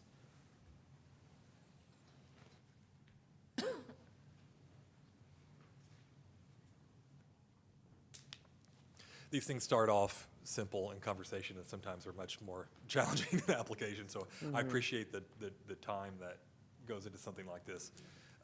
It does appear to me to be something that is complex. So I think we ought to be definitely mindful of that. Okay. Definitions help, and it's only Yeah. a page and a paragraph. If you put it down to like an 8-point font, you probably get it on one page. We could probably have done a better job playing with the margins. And I appreciate that y'all went looking. I'm kind of ashamed as Get a it teacher today. that this has gone over to the second Yes, page. That's how I worked on my papers at school. Yes. But no, that you borrowed and found things that seemed to be, relevant and useful from other places, and I assume you discarded the stuff that wasn't so. Yes. Okay. Whoops. Are there any other questions or discussions on this item for Anna? Well, this will be back again before us in March, correct? Yes. And I guess we do have, it seems to me there's some, maybe some thinking that needs to come into play on how all this works, and maybe in the. So when we have the final one to approval, we have the schedule as well as a part of that, or is that, I mean, when you talk about some of the calculations. Well, I'm wondering if. It's right now, it hasn't completely come together, right? Part of it is still, I mean, I don't understand the calculations that are taking place, because we're going from a sort of a flat schedule to a kind of a complicated formula that for each of these different things, right? Or is that what you're? No, but I'm not sure if I understand your question. So we currently, our stipend schedule is just a chart. And so it shows what at each like grade level, like junior high yearbook, they should get this. But then you can look at a report that shows all of the different stipends that we get. And I don't know that necessarily every single club, like the garden club at Vandergrift, necessarily has to be on the district policy. I mean, that should probably be one. Yeah, it's not like the individual, I'm looking at the current stipend schedule, so that's why I'm confused, because that's not included. I mean, this is an addendum or an addition to the policy, so. Yes. And then, but as you were mentioning, some of the school level stipends, those are not listed on this district policy, so. Right. I don't know how, since that isn't a part of our current policy. So the language allows teachers to see how a stipend can be proposed. Because currently what they're doing is we have a link, and any certified staff can click on that link and they can say, this is what I have issue with, or a question. And so we've had several who've approached us for stipends, like, I do this club, I spend this many hours, I would like a stipend. And we think that sounds good, but we can't grant them a stipend, but there's nothing written anywhere that we could find that tells someone, you ask your principal will either yes or no. If they yes, they go to Glenda and the business office, and then from there so that's not written anywhere, and we're hoping that having that language will let people know that that's the process. So then any stipend for a club at an individual school, if it's not approved, we don't ever see it. So that gets taken care of beforehand, but at least people know how they could get one, because it's a semi-frequent question. Yeah. Anna, are you talking, this national board certified teacher situation, is that you too? I'm going to introduce it and then pass it off to other people who have more information on that. Do you want me to go ahead and do that? Is that a part of this? No, it's separate, because the language we felt is something that needs to be a part of the policy, so that the definitions we think are good, and it shows all the ways that teachers can be compensated in this district, and then it also talks about the process by which you can propose a stipend and the fact that there's an annual review. So that's one separate. The header does say that it's a revision of NBCT stipend, and it attaches to this policy 4141-2. So it is part of. Yeah, as presented. Okay. So. Well, I guess. But you're not presenting. You guys divided that up. Yes, sort of. Can I tell them why? Okay. What we wanted to make sure that, because the language we feel is very important. Okay, so that's one thing, because we've gotten a lot of requests for stipends that don't exist. So we've thought, we need to know, what is a stipend? Why can you get one? Okay, so that's done. The other thing is, for the past 3 years, there has not been 1 month that has gone by that there has not been an input in our Google form or personally to our certified PBC members about national board certified teachers and increasing that stipend. And so that was something that, since we were talking about stipends, we felt like we couldn't just do the language and then come to you next month and say, oh yeah, PS, and then we have this other proposal that it need to be together. But we were also, we didn't want you, because that one has to do with money. We didn't want a whole outright rejection of the language to the policy, which we felt was needed because it doesn't have any currently. Does that make sense? So can they be considered as separate issues? Okay. That was the concern. Can I ask you a I question? was going to ask Dr. Colbert to jump in if we could. Yes, I would do. like to get- Yes, with the procedures and spelling the policy out like this, we agree with that. It's needed so that we can know exactly what is a stipend and definition and the compensation proposals. We agree with the proposals they've given us. And so, and then the MBCT is a separate thing that Yes. we Yes, need sir. to address. Okay. But we do not have any objection to the board approving the stipend schedule and the extra compensation guidelines, yeah, because that's needed. And we could also work with Glinda to get like the timeline. That's what I was. And Right. before we come back the next time to make sure that everything aligns. Right. And I think the entire policy should be presented in whole. This is, I mean, just because it's an addition and it has to do with the policy that already exists, which really is more of a schedule than a policy, but I still think it should come to us as a packet. Yeah. Okay. Because we do need to clean up some of those old ones. Yeah, we could do that, yes. And let me also say that, to clarify, there is no school level paid stipend.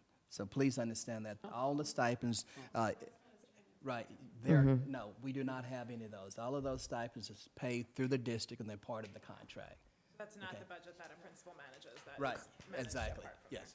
But, Come a teacher salary, yeah. but they can be unique to schools. Yes. Right. So it might not, if it happens at Ramey, it might not necessarily happen at And Woodlands. with this process, I think we can clean that up now. Well, it just Yeah. seems like if this is this is me thinking a little bit black and white, but I'm like, we have a policy here that is strictly just a schedule. And it doesn't have any of those stipends that you're talking about. Those aren't on here. The school level ones are not listed here. There Like the- are a few of Glinda, them. I mean, there's some that say like elementary, but there aren't any I that want say to clarify root. because my auditors are in here and I want to make sure they know. I know, I'm sorry, but I'm confused. Sorry, Glinda. Well, it's kind of, Any stipend that's paid on their contract is on this schedule. There's not okay, any that's what, outside of this schedule. I was, okay, but And there there- aren't any here that say like Vandergrift's such and such, so that's why I'm confused. No, they would say garden club, probably elementary garden Oh. club. Greg helped me out here. Yeah, Yes. they That's what say they elementary, but, okay.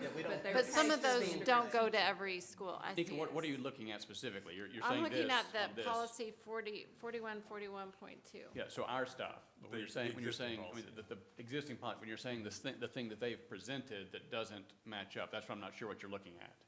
Well, She's no, looking at the Anna had mentioned that there were school level stipends that But I think she's I looking was at just trying to figure out where those were in the current policy, so I understand now. And they're not school level, yeah. Yeah. They all come from They're on salary the fund, and school schedule. level just means that's who's being paid. is Okay, think what I they're understand referring now. to, not that they have Yes. Because it their doesn't own list any schedule. specific schools, and so. Did you take a note of that? So I think the idea. I was at first, but I think I'm starting to get a little bit of clarity here because I think what we're going to do is come forward with a complete policy with the Right, stipend that would schedule. help, yeah. Might be an opportunity to get rid of Clean up some of those some that of may those. be a bit dated, but have that process aligned with our budget process. So when we are in budget workshop in June meeting for a budget approval, that we have, you know, the new stipend. And that would make sense, because if you're gonna have requests, then you have to measure how those are gonna impact your salary lines. So, does that make sense? That would help me. So that's the process, and then next we have the board certified teacher Yes. one, okay. I Um, was just curious about one thing you mentioned. You said every month somebody requests something new. without? No, not, every month somebody says something about national board certified. before you But said the the other word one, it RBM hasn't been every month, but it has been enough to, Okay. to draw our attention to the fact that we should probably figure out a process so that they will stop Okay. asking us. Do you want another chair? Yes. One, Okay, so for, one quick the- question, one Yes. quick question, sorry. Yes. So the formula that's in the new policy, that would only be used if a new stipend request is brought forward that's not on the current list? Yeah, that was the part, yeah. The formula, are you talking about for the definition of extended contract? Yes. So the extended contract is not a stipend. So a stipend is just a fixed dollar amount that a teacher gets for being ACSIP chair or junior sponsor or whatever. Okay, so you get this amount of money and that's it for doing that job. And that's For- within the standard contract, number of contracted days. Yeah, we're all 190, Right. okay? But let's say I'm also the prom chair. And so I get a stipend for that. So moved. Okay, but you're getting the calls.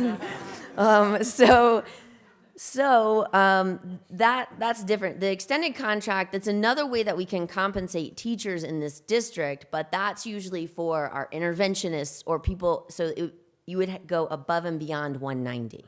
So like you could be on a 195 or 200. Like a lot of our coaches are on extended contracts. Our interventionists are on extended contracts. Assistant principals, for example, counselors, media specialists.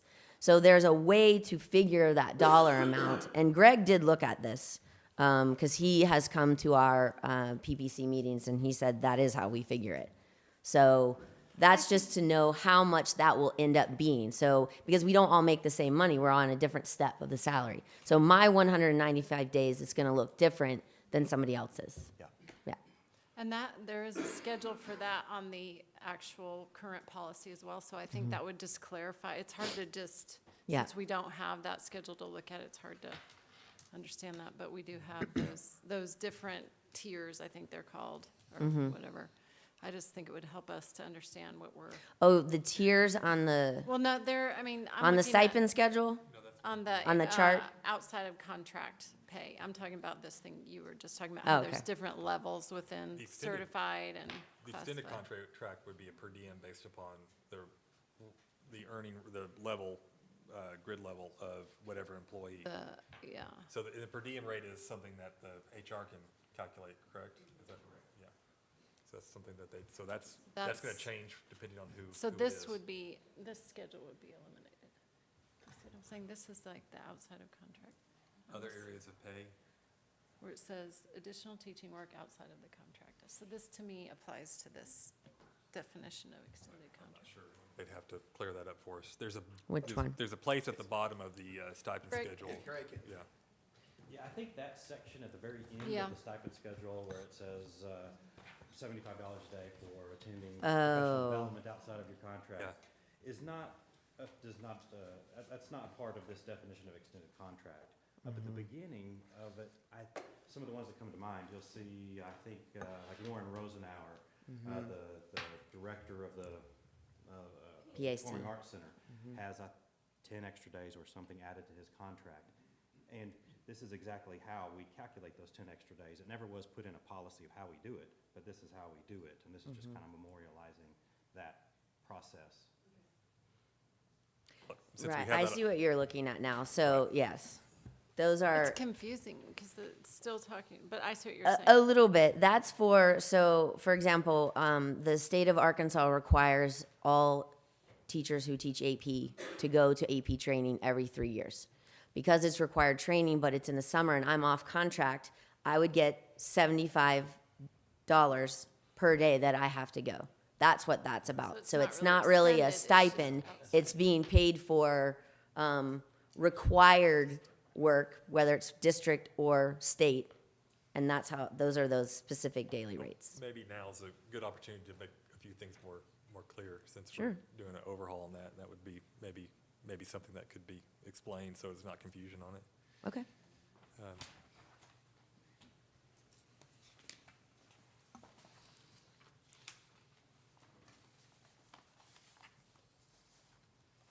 Thanks, Greg. Okay.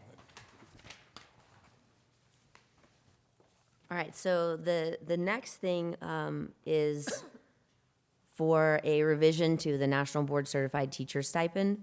So again, this is something, we've been fielding these questions for 3 years at least. I can only say that because that's how long I've been on PPC.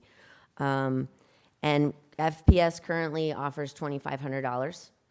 It's a one-time stipend to anyone who's certified.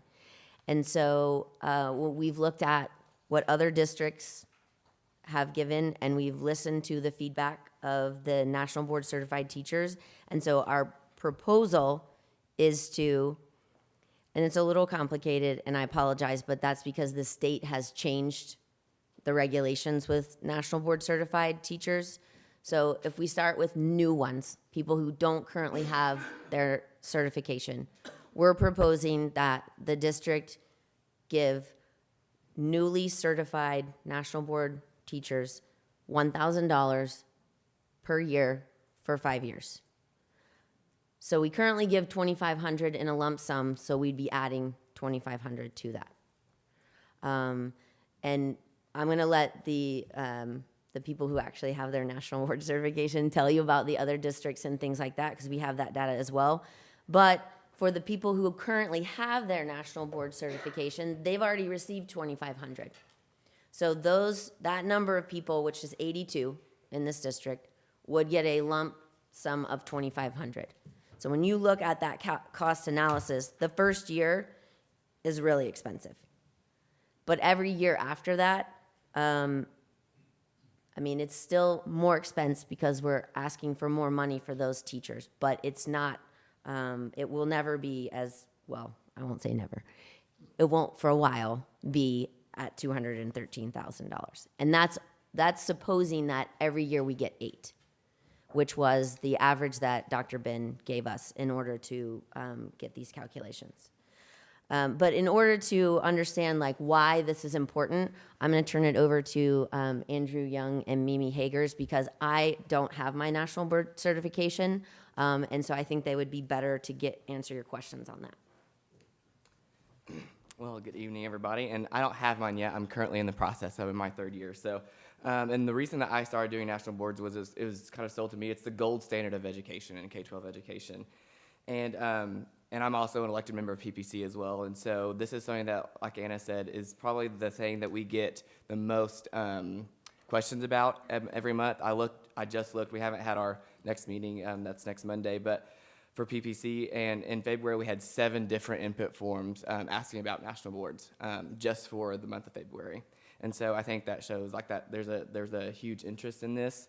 Can I ask a quick, asking what kinds of things? Just is this going to be updated, us in comparison to other districts? We're far behind. Just questions about when is this going to be updated, when is this going to be put on an agenda, those types of questions. And so, like Anna said, our district gives a one-time $2,500 stipend. We are one of only 7 districts in the state that give a one-time. The other districts are Dumas, Lamar, Lawrence County, Searcy, Warren, and Bryant.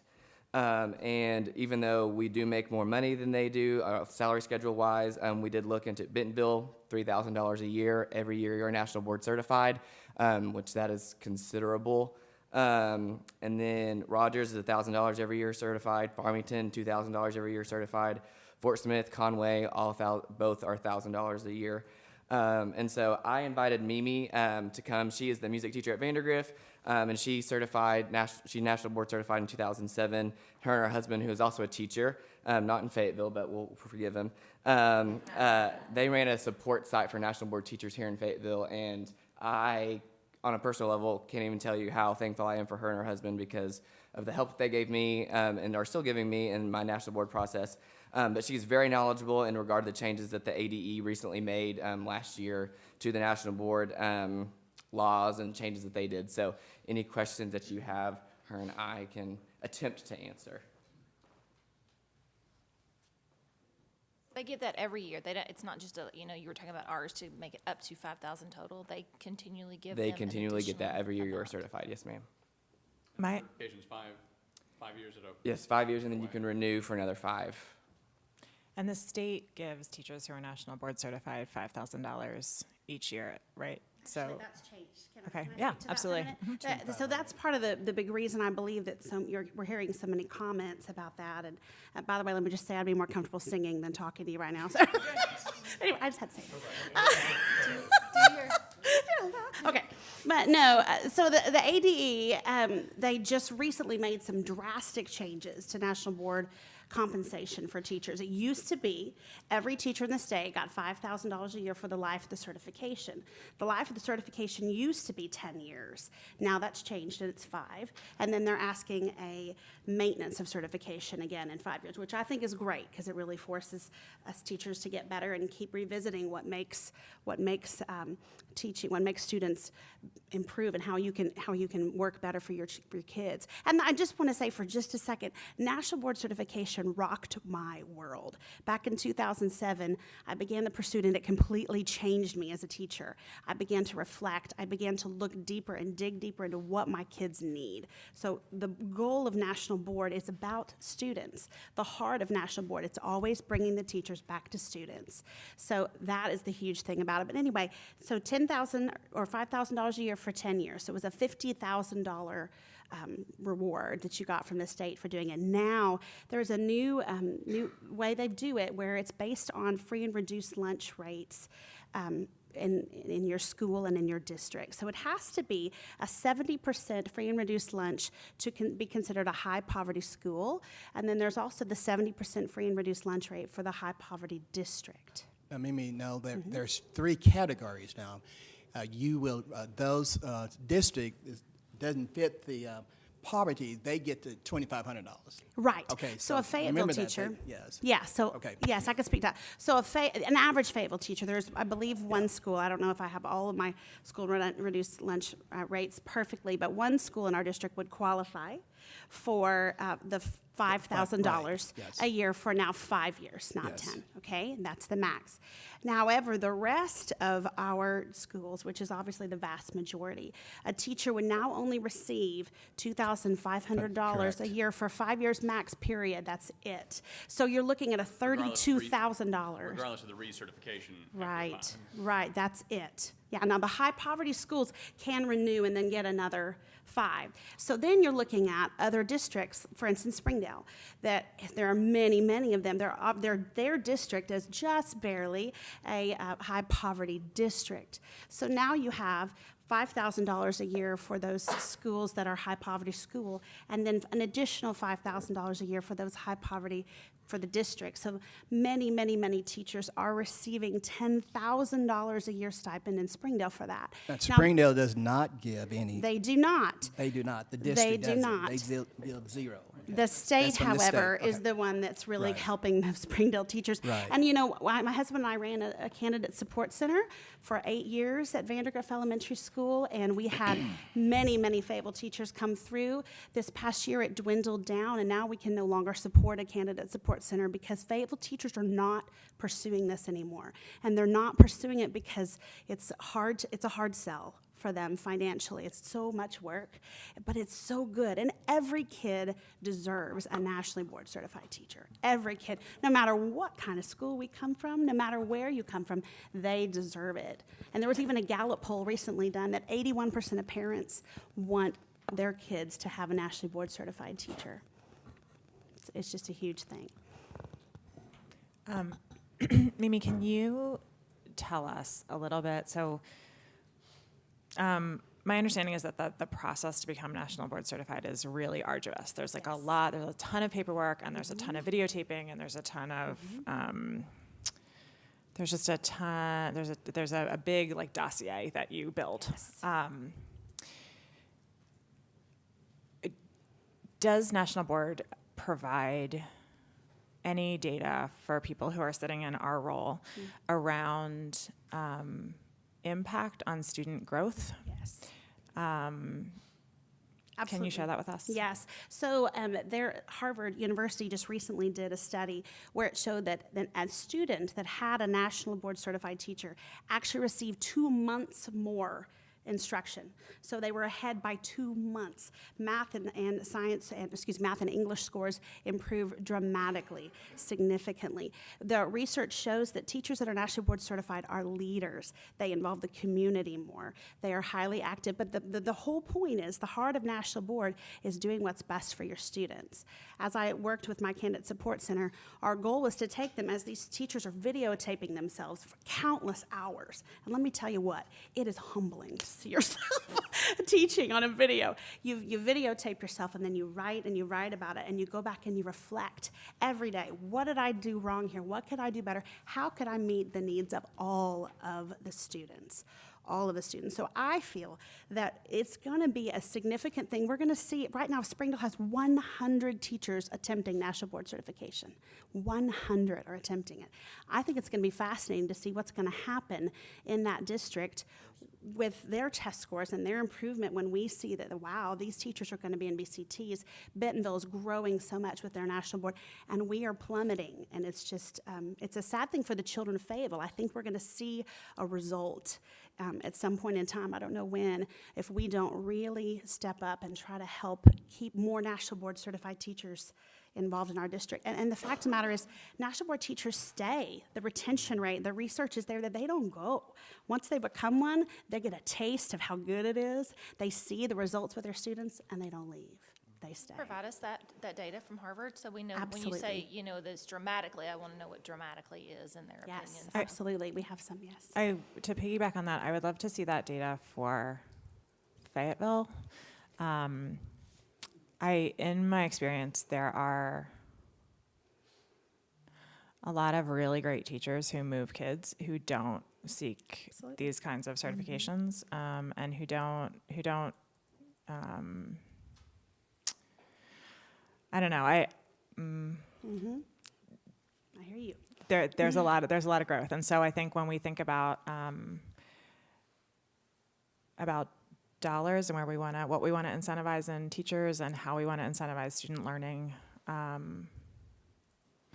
feel like I need to be persuaded that national board, just because we have a limited number of teachers who are national board certified. If we devote this huge financial chunk to those teachers, I don't know that, I'm sure those teachers are good teachers, but I don't know that they are good teachers as distinct from all the other good teachers in Fayetteville. And when we give national board certified teachers that cash, we're not giving it to other really high quality teachers. Like Andrew, right, is pursuing that now, but we all know that. I mean, we've had him up here before to get all kinds of teaching was awards. great before. Right, Yeah, he was he great was. before. So I feel Sure. like sometimes it's a resume line that reflects that you are a great teacher, but I don't know that it's always causing great teaching. So Can I say something really fast? Good. I really do think, as you said, like I was last year's Fayetteville Teacher of the Year, and I had already that's 2 years worth into national awards. I really don't think that I would have been the teacher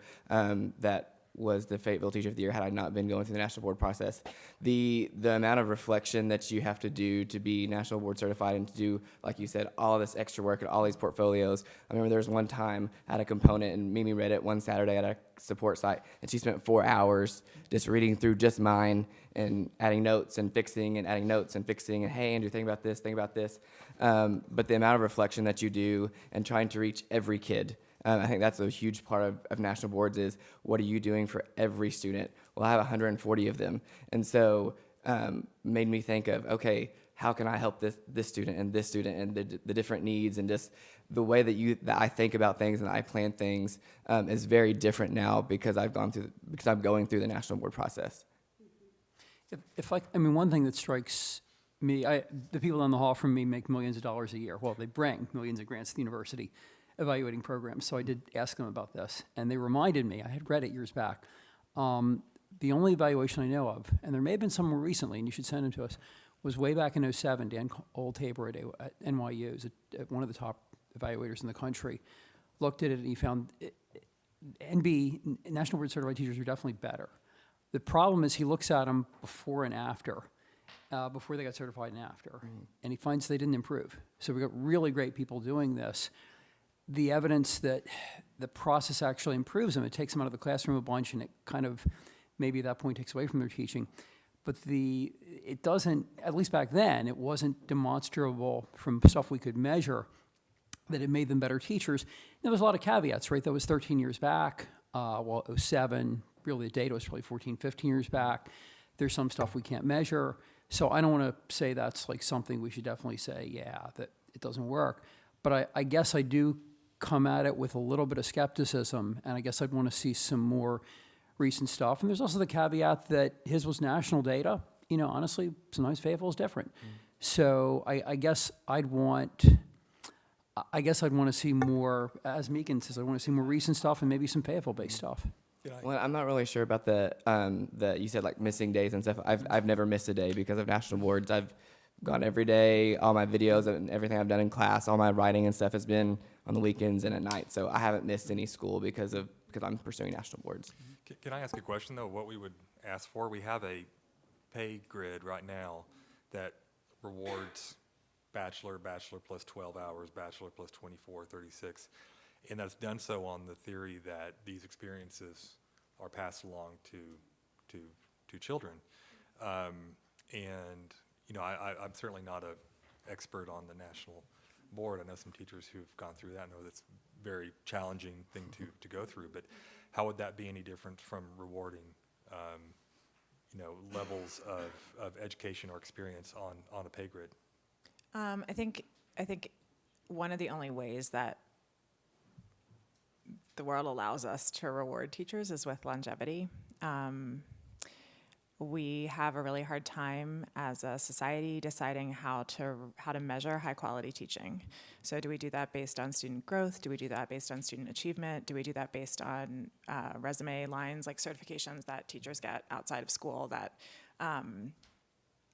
without a study on how that impacts kids? And that's an incredibly difficult thing to measure because it's like what kind of parent are you, right? Like, can we judge what kind of parent you are based on how your kid turns out? I don't know.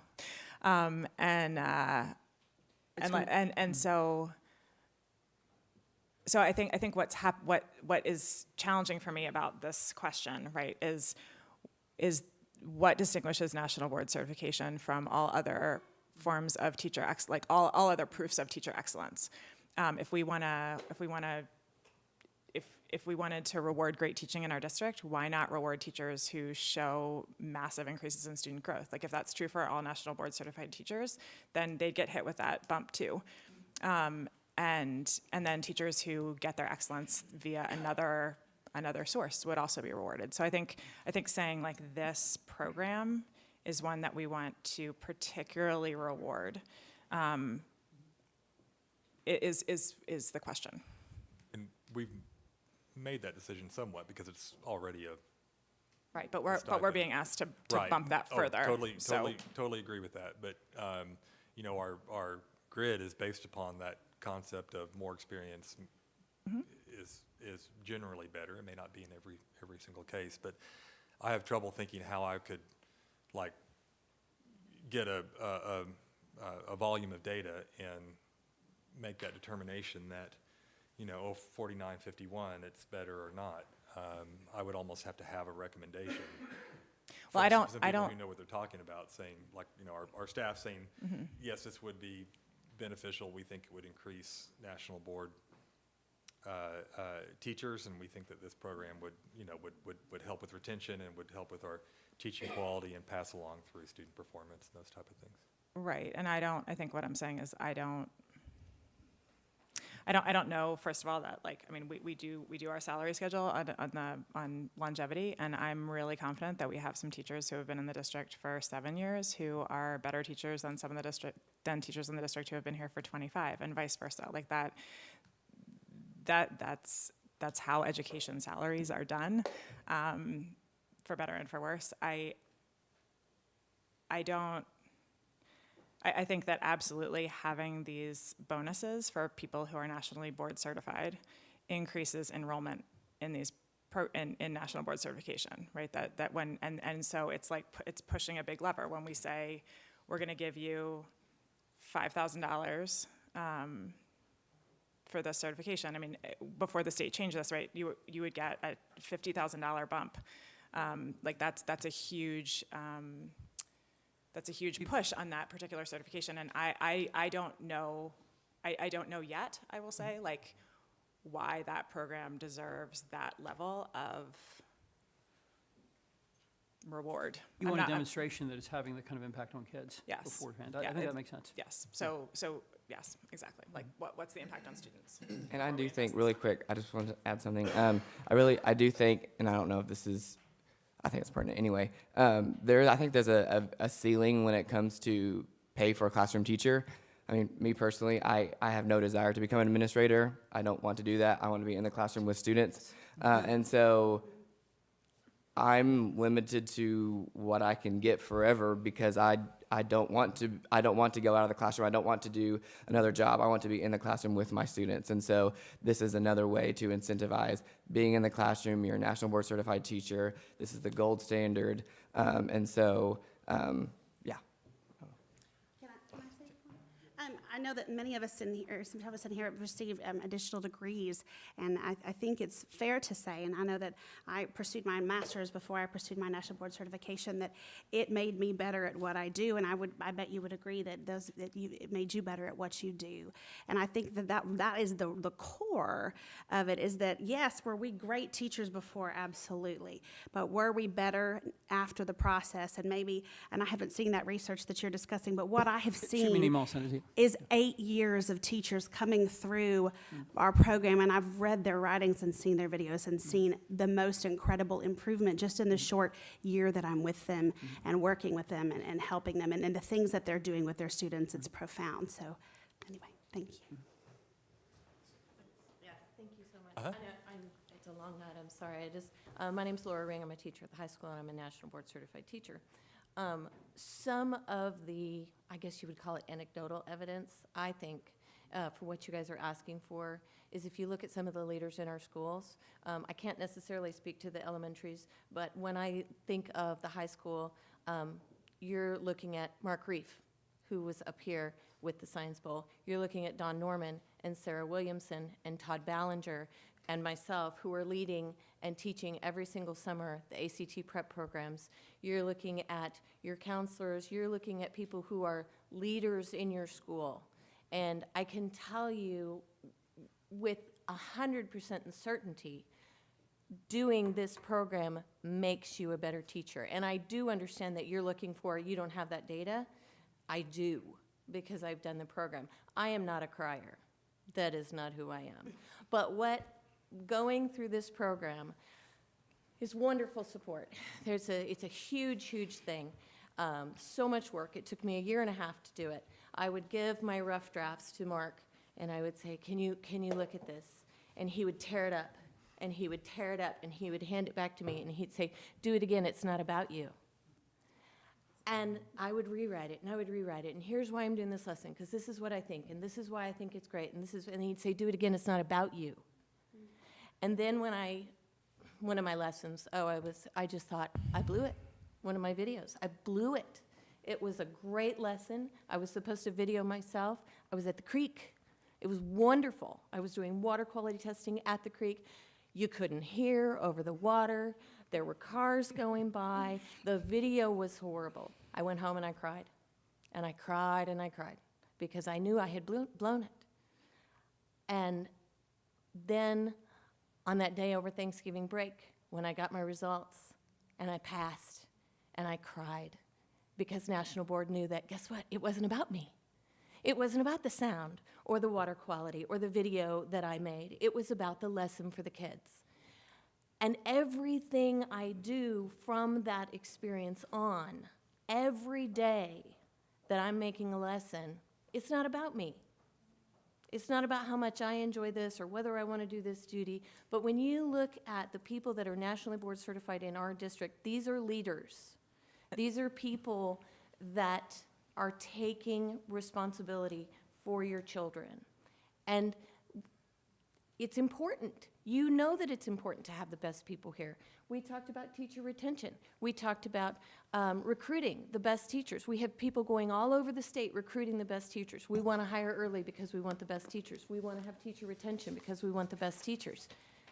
The National Board Certified is a way to recognize and to prove to yourself and to others that you are the best teacher.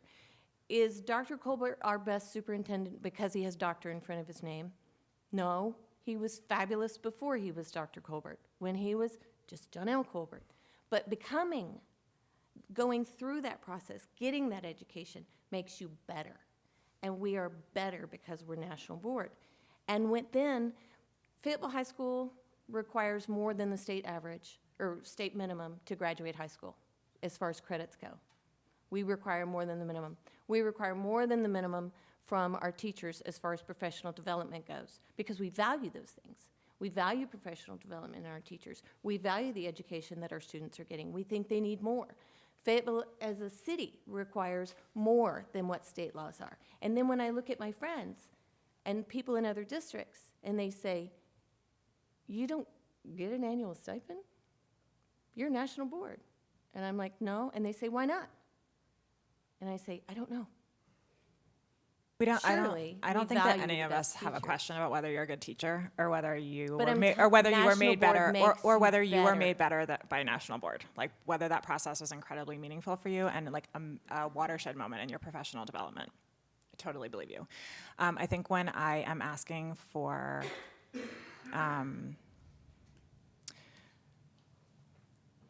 for more information, I feel like one of the things that would be great is if you guys could provide us with a list of Fayetteville teachers where that's true, where we could see the kind of growth and performance. Like we have data, right? Yeah. I mean, and being able to see what the overlay is between people who get that experience through national board and how that professional experience plays Right. out in our classrooms and in our schools. Like that, what you say is it's very valuable, right? That these are teacher leaders.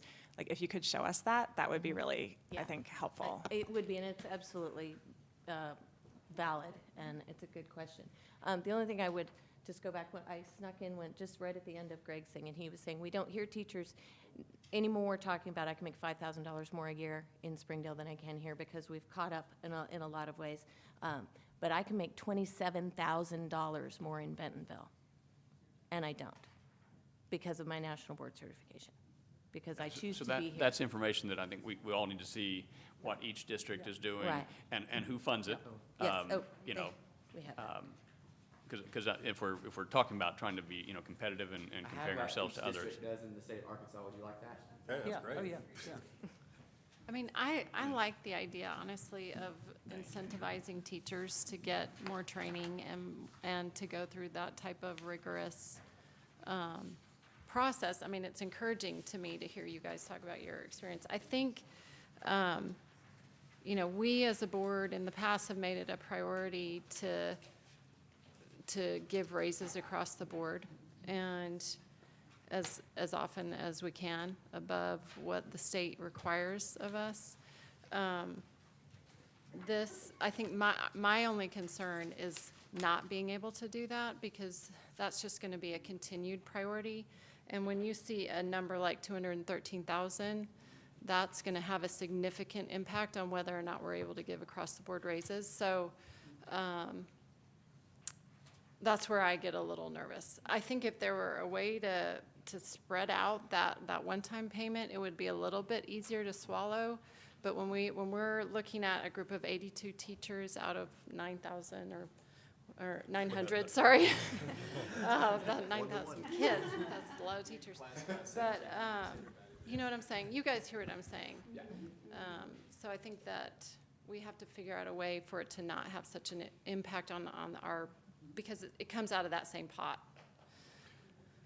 Well, one thing is true is that, as we were just talking with the process part, our budget process comes together with a culmination in June. And, I would say anything that we do with regard to this would be best to do that within budget process,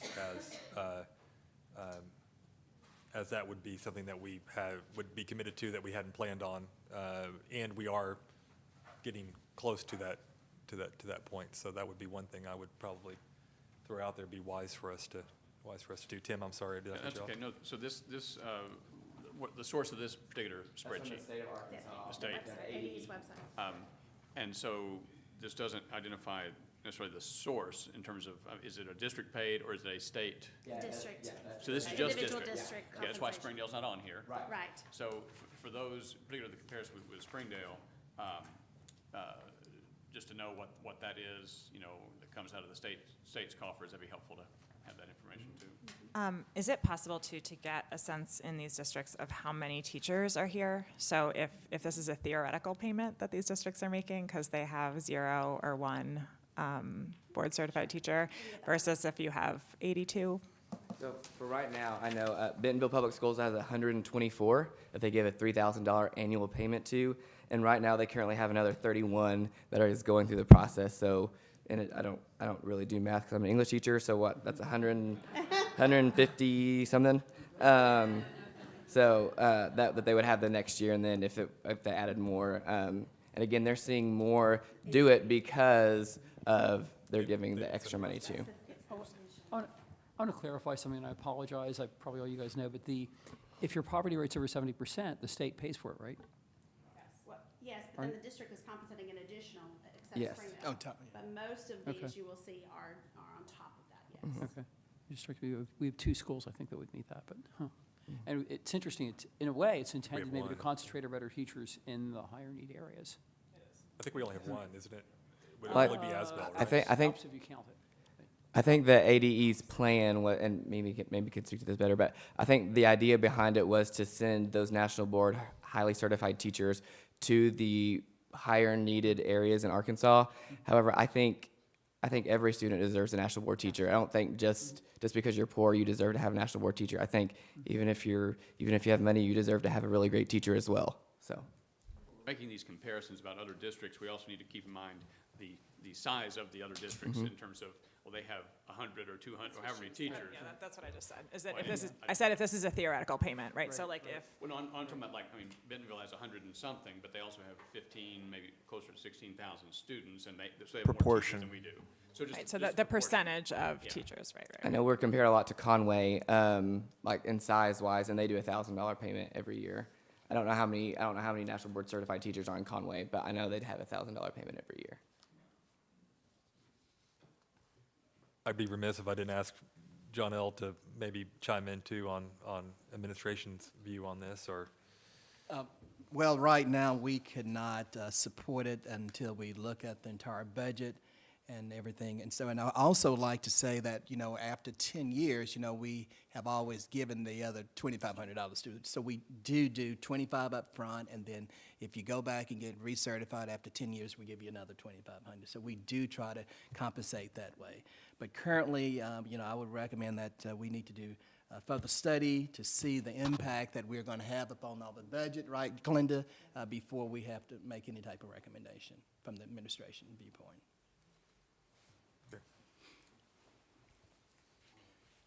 any questions or further discussion? I have one Yeah, question sure that thing. occurred earlier. Is every single teaching discipline eligible for the national certification, or are They there? have multiple different disciplines and certificates that you can get in different areas, yes, sir. Okay. So she'll send us a list of who has them and where they are. That'd be kind of cool. Okay. Awesome. Thank you very much. Thank you all very much. Okay, let me catch up to where we are. I think we're into policies.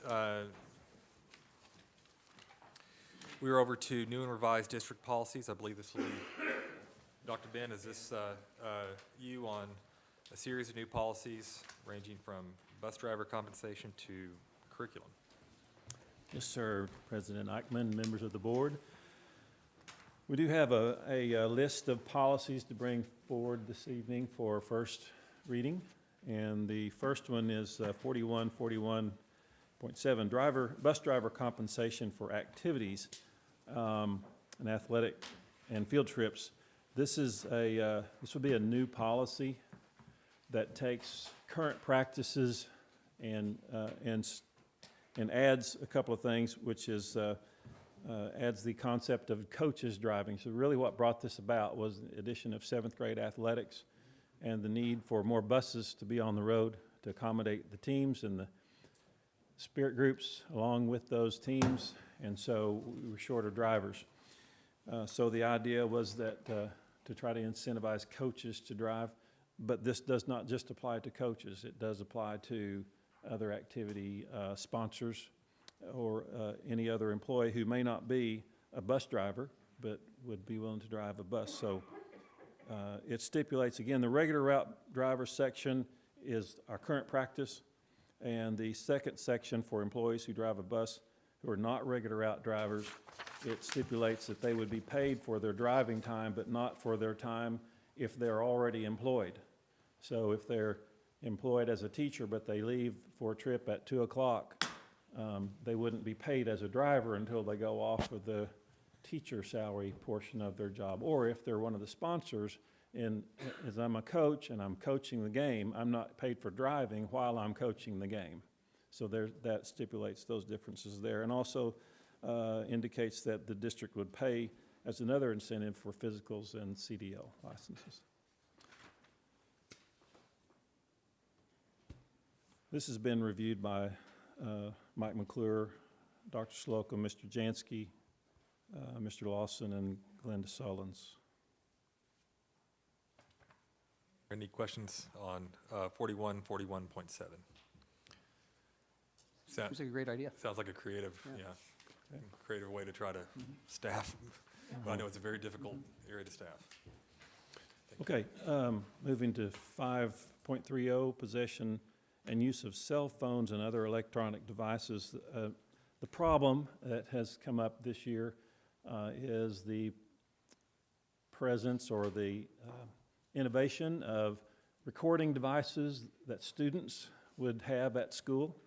As you know, the technology is there for voice recording and video recording. So there are devices that parents will have for children for good reasons, but this is a new issue in schools, and we need some controls on when those devices are on and off in terms of student privacy. So this does include those kinds of devices and requires that parents obtain approval from the school administration before they would allow their students to have one, and that they be disabled during the school time. And then it also provides that they would have to have sign something in writing saying that they understand the policy and that they could forfeit the use of these devices if they don't abide by the policy. Okay. Any questions for Dr. Ben on 5.30? I have a concern about this, and it's mostly a rollout concern, but I feel like to me, that paragraph underneath, so it's on page 1 of the policy, and it says use of an electronic device is permitted to the extent it is approved in a student's IEP or is needed in an emergency that threatens the safety of students, staff, or other individuals. And I can think of 2 examples among constituents that I've spoken to where they have particular concerns for their kids in locker room and bathroom settings. So this policy acknowledges that those are private areas. And I think students also recognize that those are private areas. And so I think a lot of the behavior that parents are often concerned that their children will engage in or be the victim of will occur, like the very reason that they would want those electronic devices enabled in school to make sure that their kid was doing the right thing or to make sure that their child was safe, occur in a place that we're specifically forbidding its use.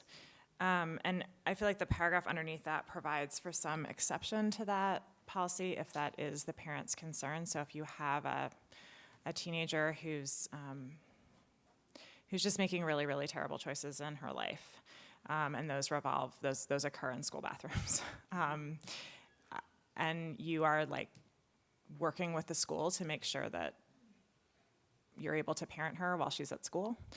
I think that it's really vital that we make sure that building leaders, counselors, anybody that people who are working on children's IEPs and 504s are aware of the exception, the ways to be served personally, like if we're committed to personal learning and making sure that our schools work personally for kids.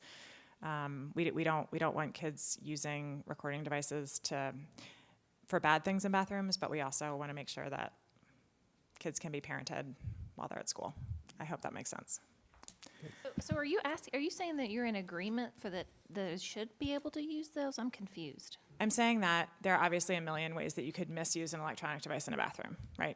Obviously, like that having a parent that can, like, I see the reason for this policy, right? Like, I see the reason for the misuse. But I also have constituents whose children have been hurt in bathrooms, and they want their children to be able to record that's not something, and Well, that's does that where, make sense? That's where we come in as a school district and make an inclusive and safe environment for all children. I agree with you. I think Without that, those so recording that's one situation. The other situation is the one that I described before, where you have a child who is making really poor choices, and she carries out those poor choices in bathrooms.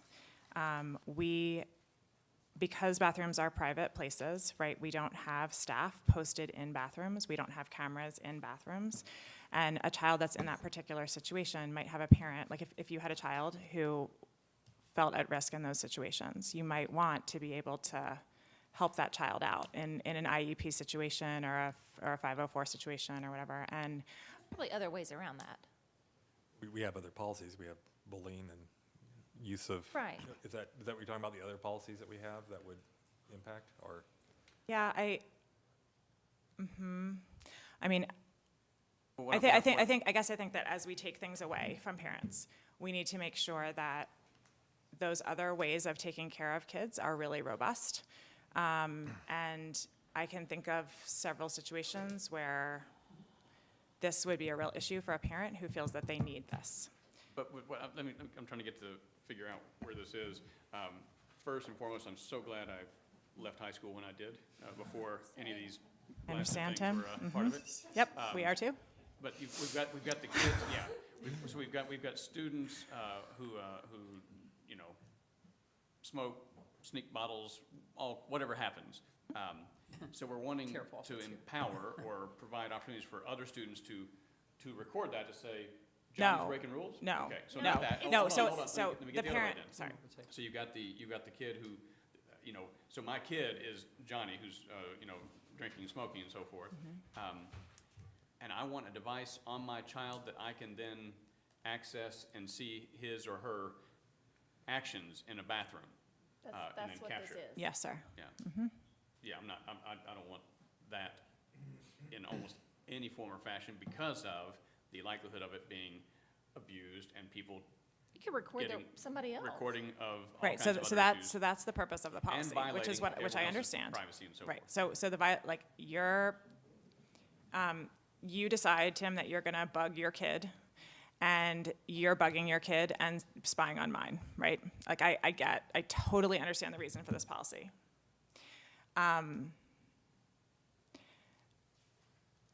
I also feel like, I know that there are parents who are really trying to keep their own children safe in 2019, and they feel that these devices are part of what makes it possible for their child to safely leave the house, right? They use that phone in ways that are,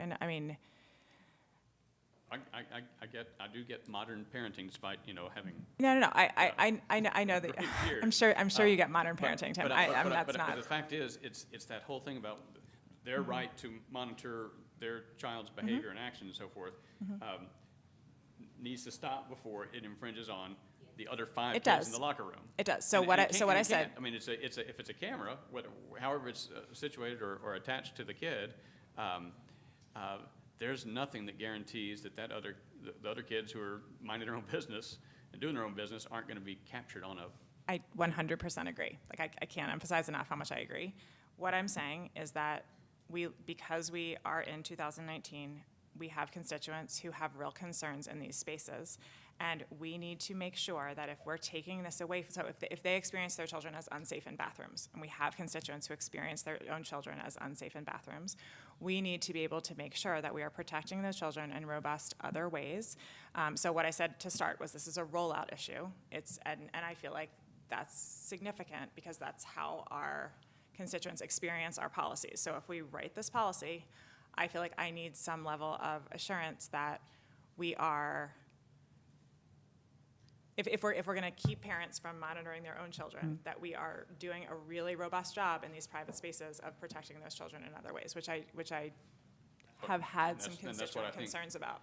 Our existing array of policies and our existing array of building level leadership is charged with doing just that. I totally And these agree. bathroom issues have probably been going on since, I don't know, maybe even before, Alan Wilburn was in Searcy High School.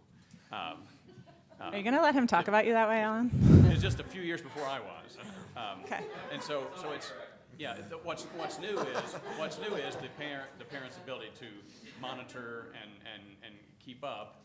And your characterization of if we're taking it away from them, I have a different, my take on it is, it's what do we allow, not so much that it's we're removing this fabulous opportunity for them. Okay, so one difference that I would just point out is that when you and Alan were in school and you had those phones, I'm just kidding, you didn't have those phones. So whatever happened to you in that bathroom or whatever poor choice you made was just happening in that bathroom. It wasn't like on the internet for like the rest of your child's life. And so I think that parents, I know that you understand 2019 parenting, as I'm sure everyone in this room does, but I think that parents have real concerns about the photos and videos that their children take. And like, I mean, I really understand that needs to be, that we can't allow parent A to spy on parent C's child. I'm not saying that, but I am saying that we have to. The unintended consequences of all these. Of all these things, and we need to make sure that as a district, we are being very careful about how we care for, like, we're being careful on one front, you can't spy, but like, are we being careful on the other front of making sure that kids are protected from things that aren't spying? I think it's a point well taken. And I mean, I just don't think it applies. I don't mean to cut you off, but I think the conversation is around this specific policy. And this specific policy has to do with the use of cell phones and electronic devices. So, and I think you took advantage of appropriately an important conversation that there needs to be supervision in private areas. But I think we still need to move through this policy because that conversation is outside of this parameter. So the reason, I just to be clear that I'm not trying to take advantage of anything. I have two specific people who are emailing and talking with me, and when they look at this policy, they see, I realize that from Tim's perspective, we're not taking anything away, but those parents experience us as, they're experiencing a gap. And I feel like, Is there a language that could assuage, I mean, to some degree, No, that's kind of so- building level sort of common sense, but is there a language that could make that clear and assuage their concerns? well, I think what I was trying to say is that the paragraph that's beneath these numbers, I think goes some distance to doing that, right? It permits exceptions to this policy, to 1 through 5, right? And I think that those are really important. And what I was trying to ask is that we, in rollout of this policy, which is what I was trying to talk about right from the beginning, rollout of this policy, that we really emphasize to building leaders, counselors, et cetera, that there are situations, perhaps, where we're struggling to protect children in bathrooms where we would want to make exceptions to that, or where that those exceptions are allowed to be used by families in specific situations. That was my point. Seems like that's maybe not addressed in the exact language that, there is. I don't have a problem with the language. opportunity. What I was saying is that as we revise this policy, I want to call attention to everyone's, like, Megan, I guess the question then, would you like to add wording to this? I do not want to add wording to this. Or take away wording? No, from this is, I think in some ways, this is a similar comment to my calendar comment, which is that We have policy and we have rollout of that policy. And if we're gonna make these, we're gonna have this policy, I have thoughts about its rollout. Got it. That's all I'm And saying. you've said this before, we don't manage what happens in any building, and that's where, we rely on Dr. Colbert and that leadership team That's to, true. to do what this thing says.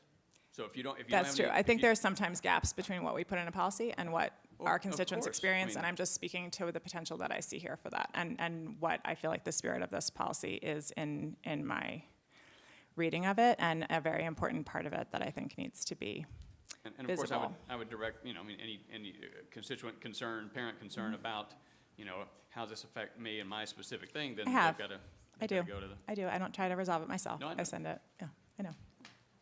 but you have no issues with the language that's here. I do not. Mm-mm. So any more discussion on 5.3? All right, moving on to 5.34, school health policy. 5.34, there are some meaningful changes, and I'd like to ask Melissa Thomas to come forward at this time and summarize.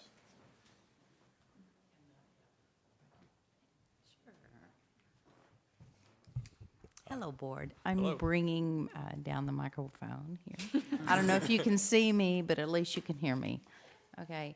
In 2014, the state of Arkansas announced revisions for updated immunization rules and regulations. And then in July of 2018, the Arkansas State Board of Nursing revised the roles and responsibilities of school nurses. So we felt like that additions that were made and changes that were made in those two areas needed to be reflected in policy 5.34 in our school health policy. And so we made the addition of the additional immunizations that are required now at the 7th grade level, and the ages of 11 and 16. And then we also added language around opportunities to train unlicensed personnel to serve in a volunteer capacity to assist school nurses and families in the district. I will tell you that since this has rolled out, as far as agreements to allow unlicensed personnel to give glucagon, insulin, and these other things, we haven't had one family come forward who wants anyone outside of the role of the school nurse to do that.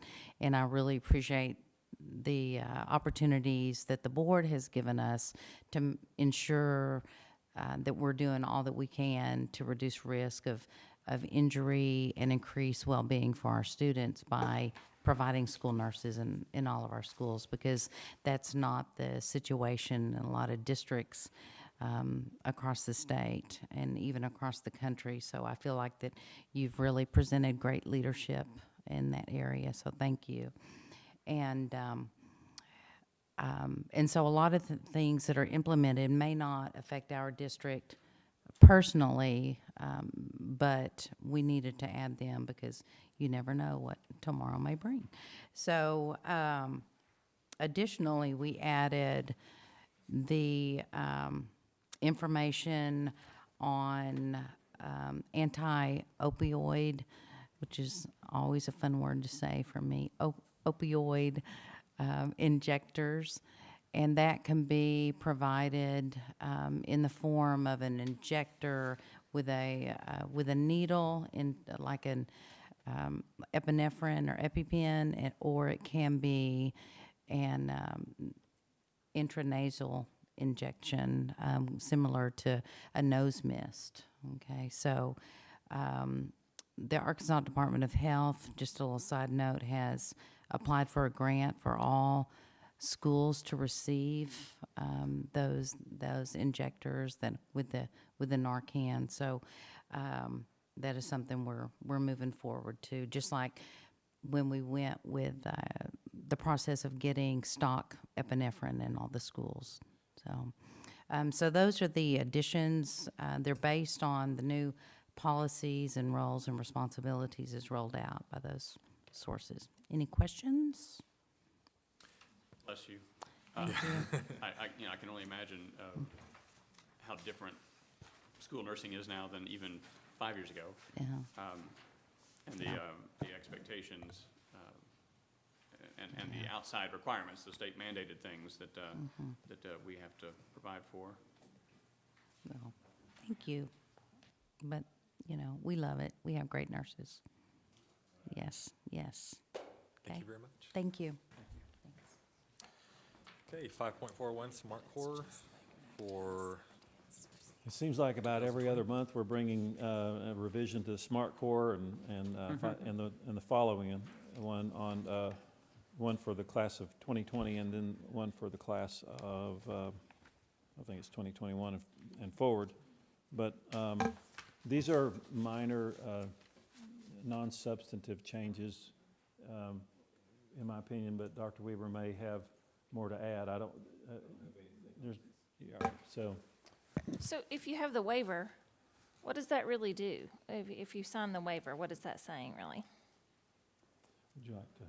As rigorous of a. Smart Core, okay. And graduate with 22. My understanding is the default is a Smart Core curriculum, which stipulates the coursework that a student would be required to take. But Smart Core, is that 22 or 24 credits? I don't know.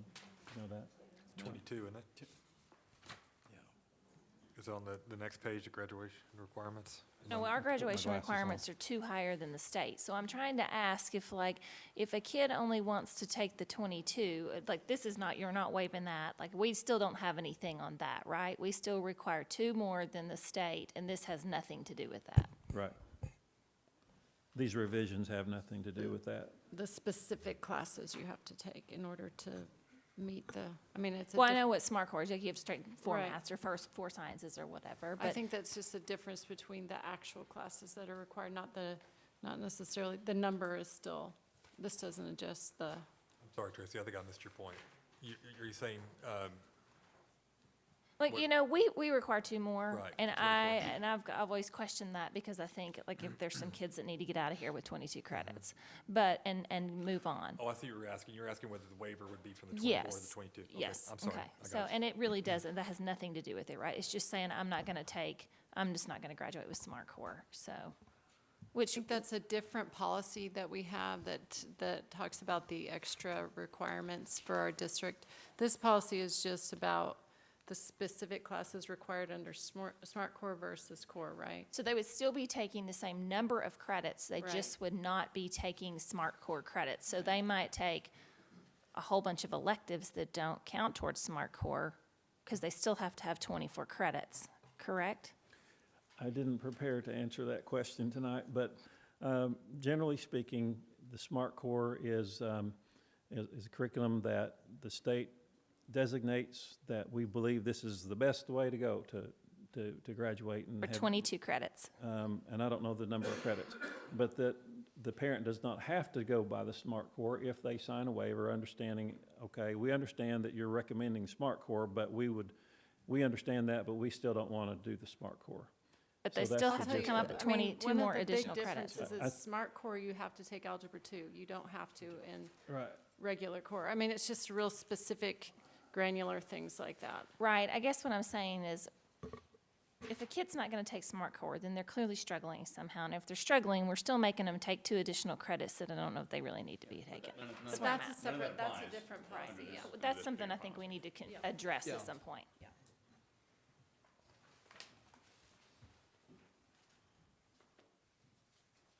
So the only difference here, we have for class of 2020, and then the 21 and beyond is the, There have been 2 policies all along with one related to, you can see, it used to be the class of 2019, and then, but we can't mandate something in someone's, when they started their high school career expecting one thing, and then here we are, those 11th hour before they head their senior year, we can't suddenly say, That's you've the missed out reason. on 3 credits somewhere. right. Okay.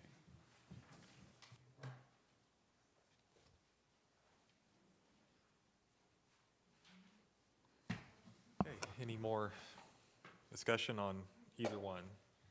have we handled both, or? They're both the I know they're same, both the same, from my standpoint, in terms of non-substantive changes that are being, the revisions are not substantive changes to our current policy. Okay, so any more questions on 5.41 or 5.41.1? All right, thank you, Dr. Ben. Now we're moving to old business, the 2018 financial audit. And Glenda, I believe you're going to come up and with our auditors who've been patient in the back. Thank you. You picked a good night to listen to a deep debate. And they have to drive back to Little Rock after this, so they've Oh. been very, very Good. good. I think you have some things to hand out. I think Jennifer's going to help us hand those out to them. As you know, each year, our financials are audited, and this report reflects the previous year, 2018. So I have Sarah Gentry here and Brooke Horvath, excuse me. She got married last year. I keep messing up her name. And they're going to share the information from the audit. Thank you. Was I not back there long enough? I thought I was gonna miss the audit. I already came back with a Coke, I'm sorry. No, luckily you didn't miss it. I mean, Okay. it's riveting. Oh, this is what gets school boards and superintendents in more trouble when the audits are not good. So, That's right, that's right. It is, I'd like to see those suitcases coming in behind me. That's right, that's right, that's right. it's a good sign. So as Glenda mentioned, I'm Sarah Gentry. I'm the principal on the engagement, so I sign the audit report. Brooke Horvath has been on the engagement. She's the manager, keeps the audit team on track on a day-to-day basis. So I'd just like to say we appreciate the opportunity to be here tonight to present and to perform the audit again this year. So we'd like to say thank you. We'd also like to say thank you to all the accounting personnel. Glenda Sullins, we put her through the ringer with her accounting staff. It's rigorous and they have to pull a lot of documentation. So we appreciate Glenda for all of her help. And Dr. Colbert for meeting with us on the exit meeting and going through all of our notes and so forth. Very helpful throughout the audit process and very knowledgeable of the information at hand. So I'm going to turn it over to Brooke, who is going to walk through some of the basics of the financial statements. And if you guys have any questions, let us know. Okay, so as I understand, you guys are just now getting a copy of the report. We got it a couple days ago. We had, Okay. we had an electronic. Okay, Yeah, great. we got an electronic copy. Okay, good. So basically, we just want to go through the report, explain any kind of changes from last year, kind of give you an update of where you're sitting at in total. Just generally, our responsibility is to audit the financial statements and express opinion on the balances included in the financial statements. So that's what we are engaged to do. We did issue a unmodified or clean opinion on the financial statements on a regulatory basis of accounting, which is the method for school districts by Arkansas Code. Because the district reports under the regulatory basis, you'll see an adverse opinion issued in the GAAP financial statements, and that's basically just saying it's not a GAAP opinion, it's a regulatory opinion. So if you'll turn to page 4, which is what we call the balance sheet, layman's terms, you'll see the general fund, which consists of your operating funds for the school district and restricted state funds. Then you'll see your special revenue funds, which consist of the federal programs and food service. The other governmental funds consist of your capital projects and debt service funds. And then the fiduciary funds consist of all the funds that the district is holding is in an agency capacity, like band boosters, school funds, items like that. So just so you know kind of where you're sitting on your net assets for the year, the general fund, of the 17.9 million, there was just under 800,000 that was restricted for future state programs, and the remaining 17.1 million is unassigned. In the special revenue net assets, the entire 807,000 is restricted for federal program use, and 68,000 of that relates to the consumable commodities at year-end, which is the food inventory.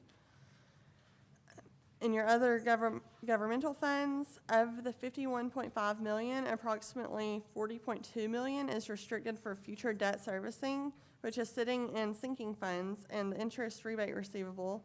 And then there's 11.3 million that's assigned for future capital projects.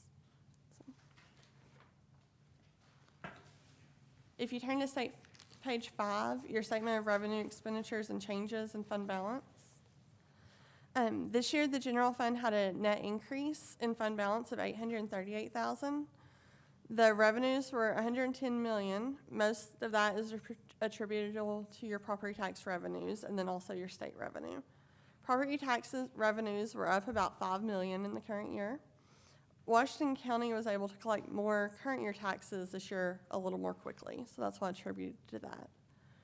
Total expenditures were $94 million, and there was an increase. That was an increase from $9 million from the prior year, and the largest portion of that was due to the salary raises. Transfers out of the $15.6 million were made mostly to the debt service fund to make the current year principal and interest payments on the debt, and we see that every year. So, regarding the special revenue funds, there was an increase of fund balance of $170,000. This was a slight increase from the prior year, in which last year there was a net decrease of $144,000. Total revenues were around $9.5 million, which consists mostly of the food service fund and federal revenues. And the federal revenues were actually $532,000 higher than the prior year, so you receive more federal funding. In your other governmental funds, there was a net decrease in the fund balance of $9.7 million, and that is caused by your debt payments. This year, you had $4.6 million go to principal and $4 million go to interest. Turning to page 6, the budget to actual report. In the general fund, you had a net favorable variance of $1.9 million, which is mostly attributable to the increase in the property taxes. Those are hard to budget for. You don't really know what's going to come in. State funding also experienced a favorable variance of $934,000. Related to the special revenue funds, these were budgeted pretty much right on track, and you had a net favorable variance of $45,000. Now that we're through the financials, just a couple items on the notes that start on page 7. They stayed pretty consistent with prior year presentations, so we're not going to go through each note in detail. We just wanted to point out a couple of high-level points. In your note 5, the commitments, which is on pages 11 and 12, that is the footnote that's going to line out what your future debt payments are. So we figured you might want to review that in close detail. The remaining outstanding principal on the bonds at year-end are approximately $164 million, and there's going to be related interest expense payments totaling an additional $45 million in the future years. That's mainly the main footnote we wanted to point out to you guys. I think everyone's favorite part is the compliance reports in the audit to see how you did on your single audit yellow book testing. That's what you'll see throughout the rest of the report are the compliance testing reports. There's schedules and reports required by federal and state governments. This year, we tested Title 6B, which is special education, as our major program, and we had one finding related to the district's major program that was required to be reported. There was not any material weaknesses. It was just a sufficient deficiency. The material weakness is the highest level of deficiency. We noted one control and compliance related deficiency. Out of a sample of 28 payroll expenditures from Title 6B, there was one employee that resigned before beginning work and was paid out of federal monies, although no pay was earned. The district, and Glenda's helped on this, is working on implementing controls related to the resignation process so that accounting has this information sooner and is able to monitor the employee's last paycheck. Then also we have to report on the prior year single audit findings. We had 3 findings as well. We had 3 findings in the prior year related to purchases not being approved by appropriate parties, time certifications not agreeing to the amount paid, and missing documentation related to quotes for a purchase. This year we reviewed similar transactions and noted no similar findings. I'll pause for questions if there are any. Okay. Well, also, I believe, I don't know if they got passed out or not, but we provided management with a copy of what we call the SAS 114 letter. It's basically a letter to the board saying that we didn't have any issues with the audit, speaking with management, just a few high-level items. This is something that professional standards require us to communicate to you guys. Related to any accounting policies, there were no new policies that were adopted, and the existing policies were not changed during 2018, and that's related to the accounting policies. Also, the most sensitive disclosures affecting the financial statements were Note 1, property taxes, Note 2, commitments, and Note 9, retirement plans. And we just like to point out those so that you're aware of it. We encountered no difficulties in dealing with management and performing and completing our audit. Glenda was great. She has helped us out tremendously over her time here, so we really appreciate that. As far as corrected and uncorrected misstatements, professional standards require us to accumulate all known and likely misstatements identified during the audit and communicate them to the appropriate level of management. Management's corrected all such misstatements. So any kind of journal entries that we would have had from our audit, you guys have corrected. And as far as disagreements with management, like I said, we have no disagreements that arose during the course of the audit. We were also engaged to report on the schedule of expenditures, the federal awards, and the schedule of state assistance. We just wanted to let you know that we compared and reconciled that supplementary information to the underlying accounting records used to prepare the financial statements and the financial statements themselves. We were not engaged to report on the schedule of capital assets, so it's been included in the report, but there's no opinion related to it. And that just means you didn't go through and check all the depreciation schedules? Right, we didn't put it through audit procedures. Okay. It's not a required audited schedule, so it's an unaudited. Okay, and that's all I have. If you guys have any questions. Any other questions regarding the audit? All right. Well, thank you all very much. Thank you. Appreciate it, and have a safe drive back. Thanks. Yes. Thank you. I have to say, though, without Mona and the people in my office, this good audit does not happen. So I appreciate the people at the schools, because the bookkeepers do the work. So I appreciate it. Thank you, Glenda. All right, next is policy 4245, support staff vacation policy. And Harrison, are you? Yep, Harrison Hunt. Yes, sir, I'm ready. I'm gonna make it quick. There's one thing we discussed when we met last. We will be conducting a vote across all classified PPC because we would very much like to make this policy effective, or we said retroactive, for this year. We want to enact it this year instead of the July 1st date. It affects 3 people. Does what? Affects 3 people. So doing it retroactively, say, only picks up 3 Yes, sir. employees? And it just applies to the vacation days. There would be no alternative. Where is the effective date? Well, it'd be July 1st, and then the policy says whenever the vote is cast. So majority vote, I'm just making up a date, next week, Wednesday. Then the policy would be that Wednesday unless the board specifies otherwise. Are you referring to a classified PPC policy that you're? Yes, the vacation policy. We don't want to wait until July 1st. We want to make it, we want to put it into effect as soon as possible and even make it retroactive for the beginning of the year because it applies to 3 employees who have just missed out whenever the initial, the 2010 policy was enacted. That makes sense.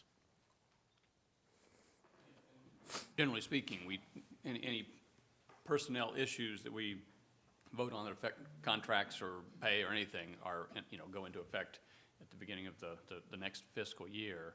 I understand not wanting to leave colleagues out and behind. I'm a little concerned about a precedent that, this year we need to pick up this and let's make a retroactive change, and and here we are heading into the next, toward the end of the school year. I would agree. I think our thinking was, one, we wanted to appear that we were doing our due diligence, present it for that first reading, and then the fact that it's only 3 people, I think that's, again, beneficial to everything I said last time that I don't need to repeat this time, as far as all that. If I could ask, I just want to, John, I know you had something to share. I was going to ask Mr. Lawson a question, but go ahead. No, go ahead. You go ahead. Yeah. I assume you've been engaged and involved in the conversations about this policy and arriving at these. Do you have any concern about the retroactive nature?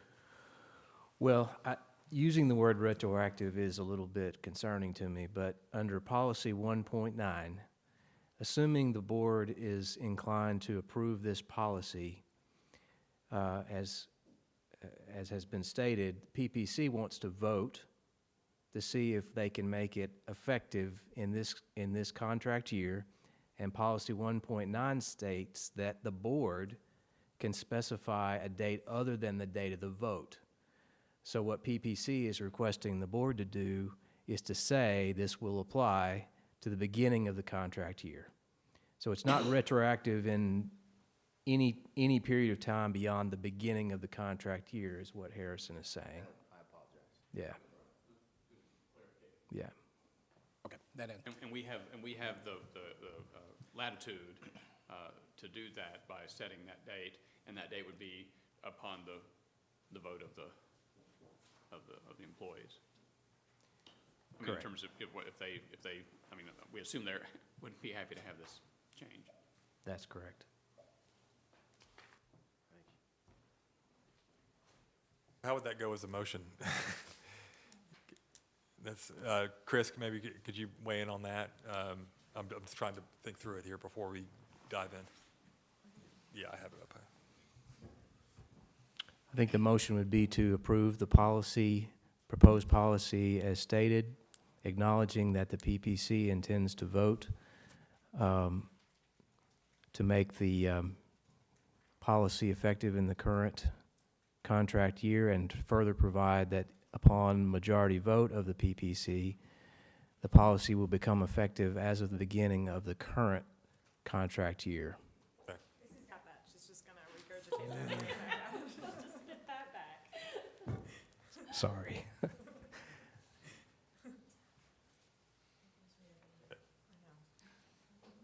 So it'd be sort of a contingent. It is. Yeah. Yeah, we don't like that. I know Jennifer doesn't like it when someone says, yeah, what they said, and we just kind of point. We don't like that anymore either. Maybe I can restate it with more brevity. Let's hold on. I want to sit back and get ready for this one. Chris, go ahead. A motion to approve the policy as stated, contingent upon majority vote of the PPC, and further providing that, yes, classified PPC, and further provide. No, the classified staff has to approve it. Okay. If the board approves it, then we have to take it to a vote for the classified staff to approve it. Not just the PPC. Right, I think he's trying to put that into motion language. Exactly. I think I can give it a shot, Chris. Okay. Can I give it a shot and you can correct me? Have you been to law school? Yes. No, just kidding. I have not. I've got 6 hours credit, but, I move that we pass support staff vacation policy as stated. And that we further decide to have it take effect at the start of this of the current school year, contingent upon a vote to similar effect by the classified staff. That's pretty darn. It's very good, Carol. Close, yeah. Thanks. Chris, I agree. Yeah. I do. Second. That's it. Okay, so we have a motion and a second. Is there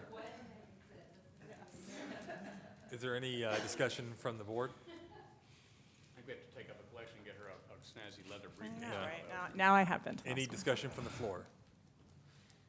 Okay, all those in favor, say aye. Aye. Any opposed, say no. Policy is adopted, 7-0. Thank you, Harrison.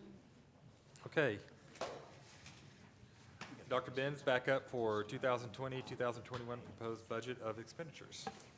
Yes, this was brought forth the last month in the second reading to approve the publication of the proposed budget of expenditures. Okay.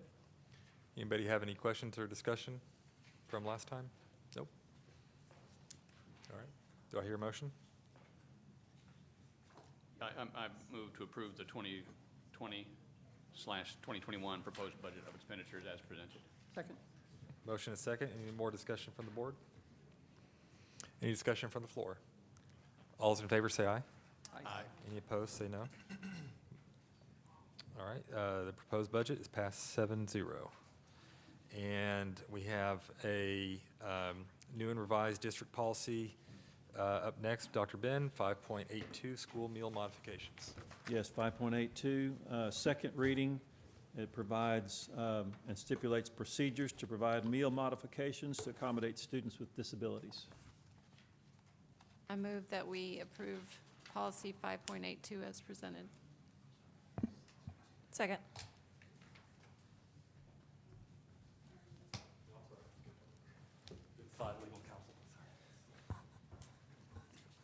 So I'm sorry, was there discussion on 5.82? You had a motion and a second. Motion is second. We already have a motion. Oh, we have a motion and a second, okay. Is there any discussion? Nope, nope, nope. Okay, all those in favor, I'm sorry, any discussion from the floor? Okay, seeing none, all those in favor say aye. Aye. Any opposed, say no. What I was getting counsel on from Chris, that was, I don't think we didn't, we didn't actually vote to accept the audit.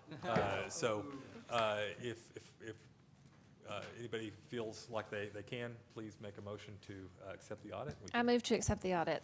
Second. As presented. Yeah. Second. Okay, we have a motion and a second. Any discussion from the board? Any discussion from the floor? All those in favor say aye. Aye. Any opposed, say no. All right, the audit's accepted. We are now going to retire into executive session for superintendent review, and we will come back out later in open session. Thank you.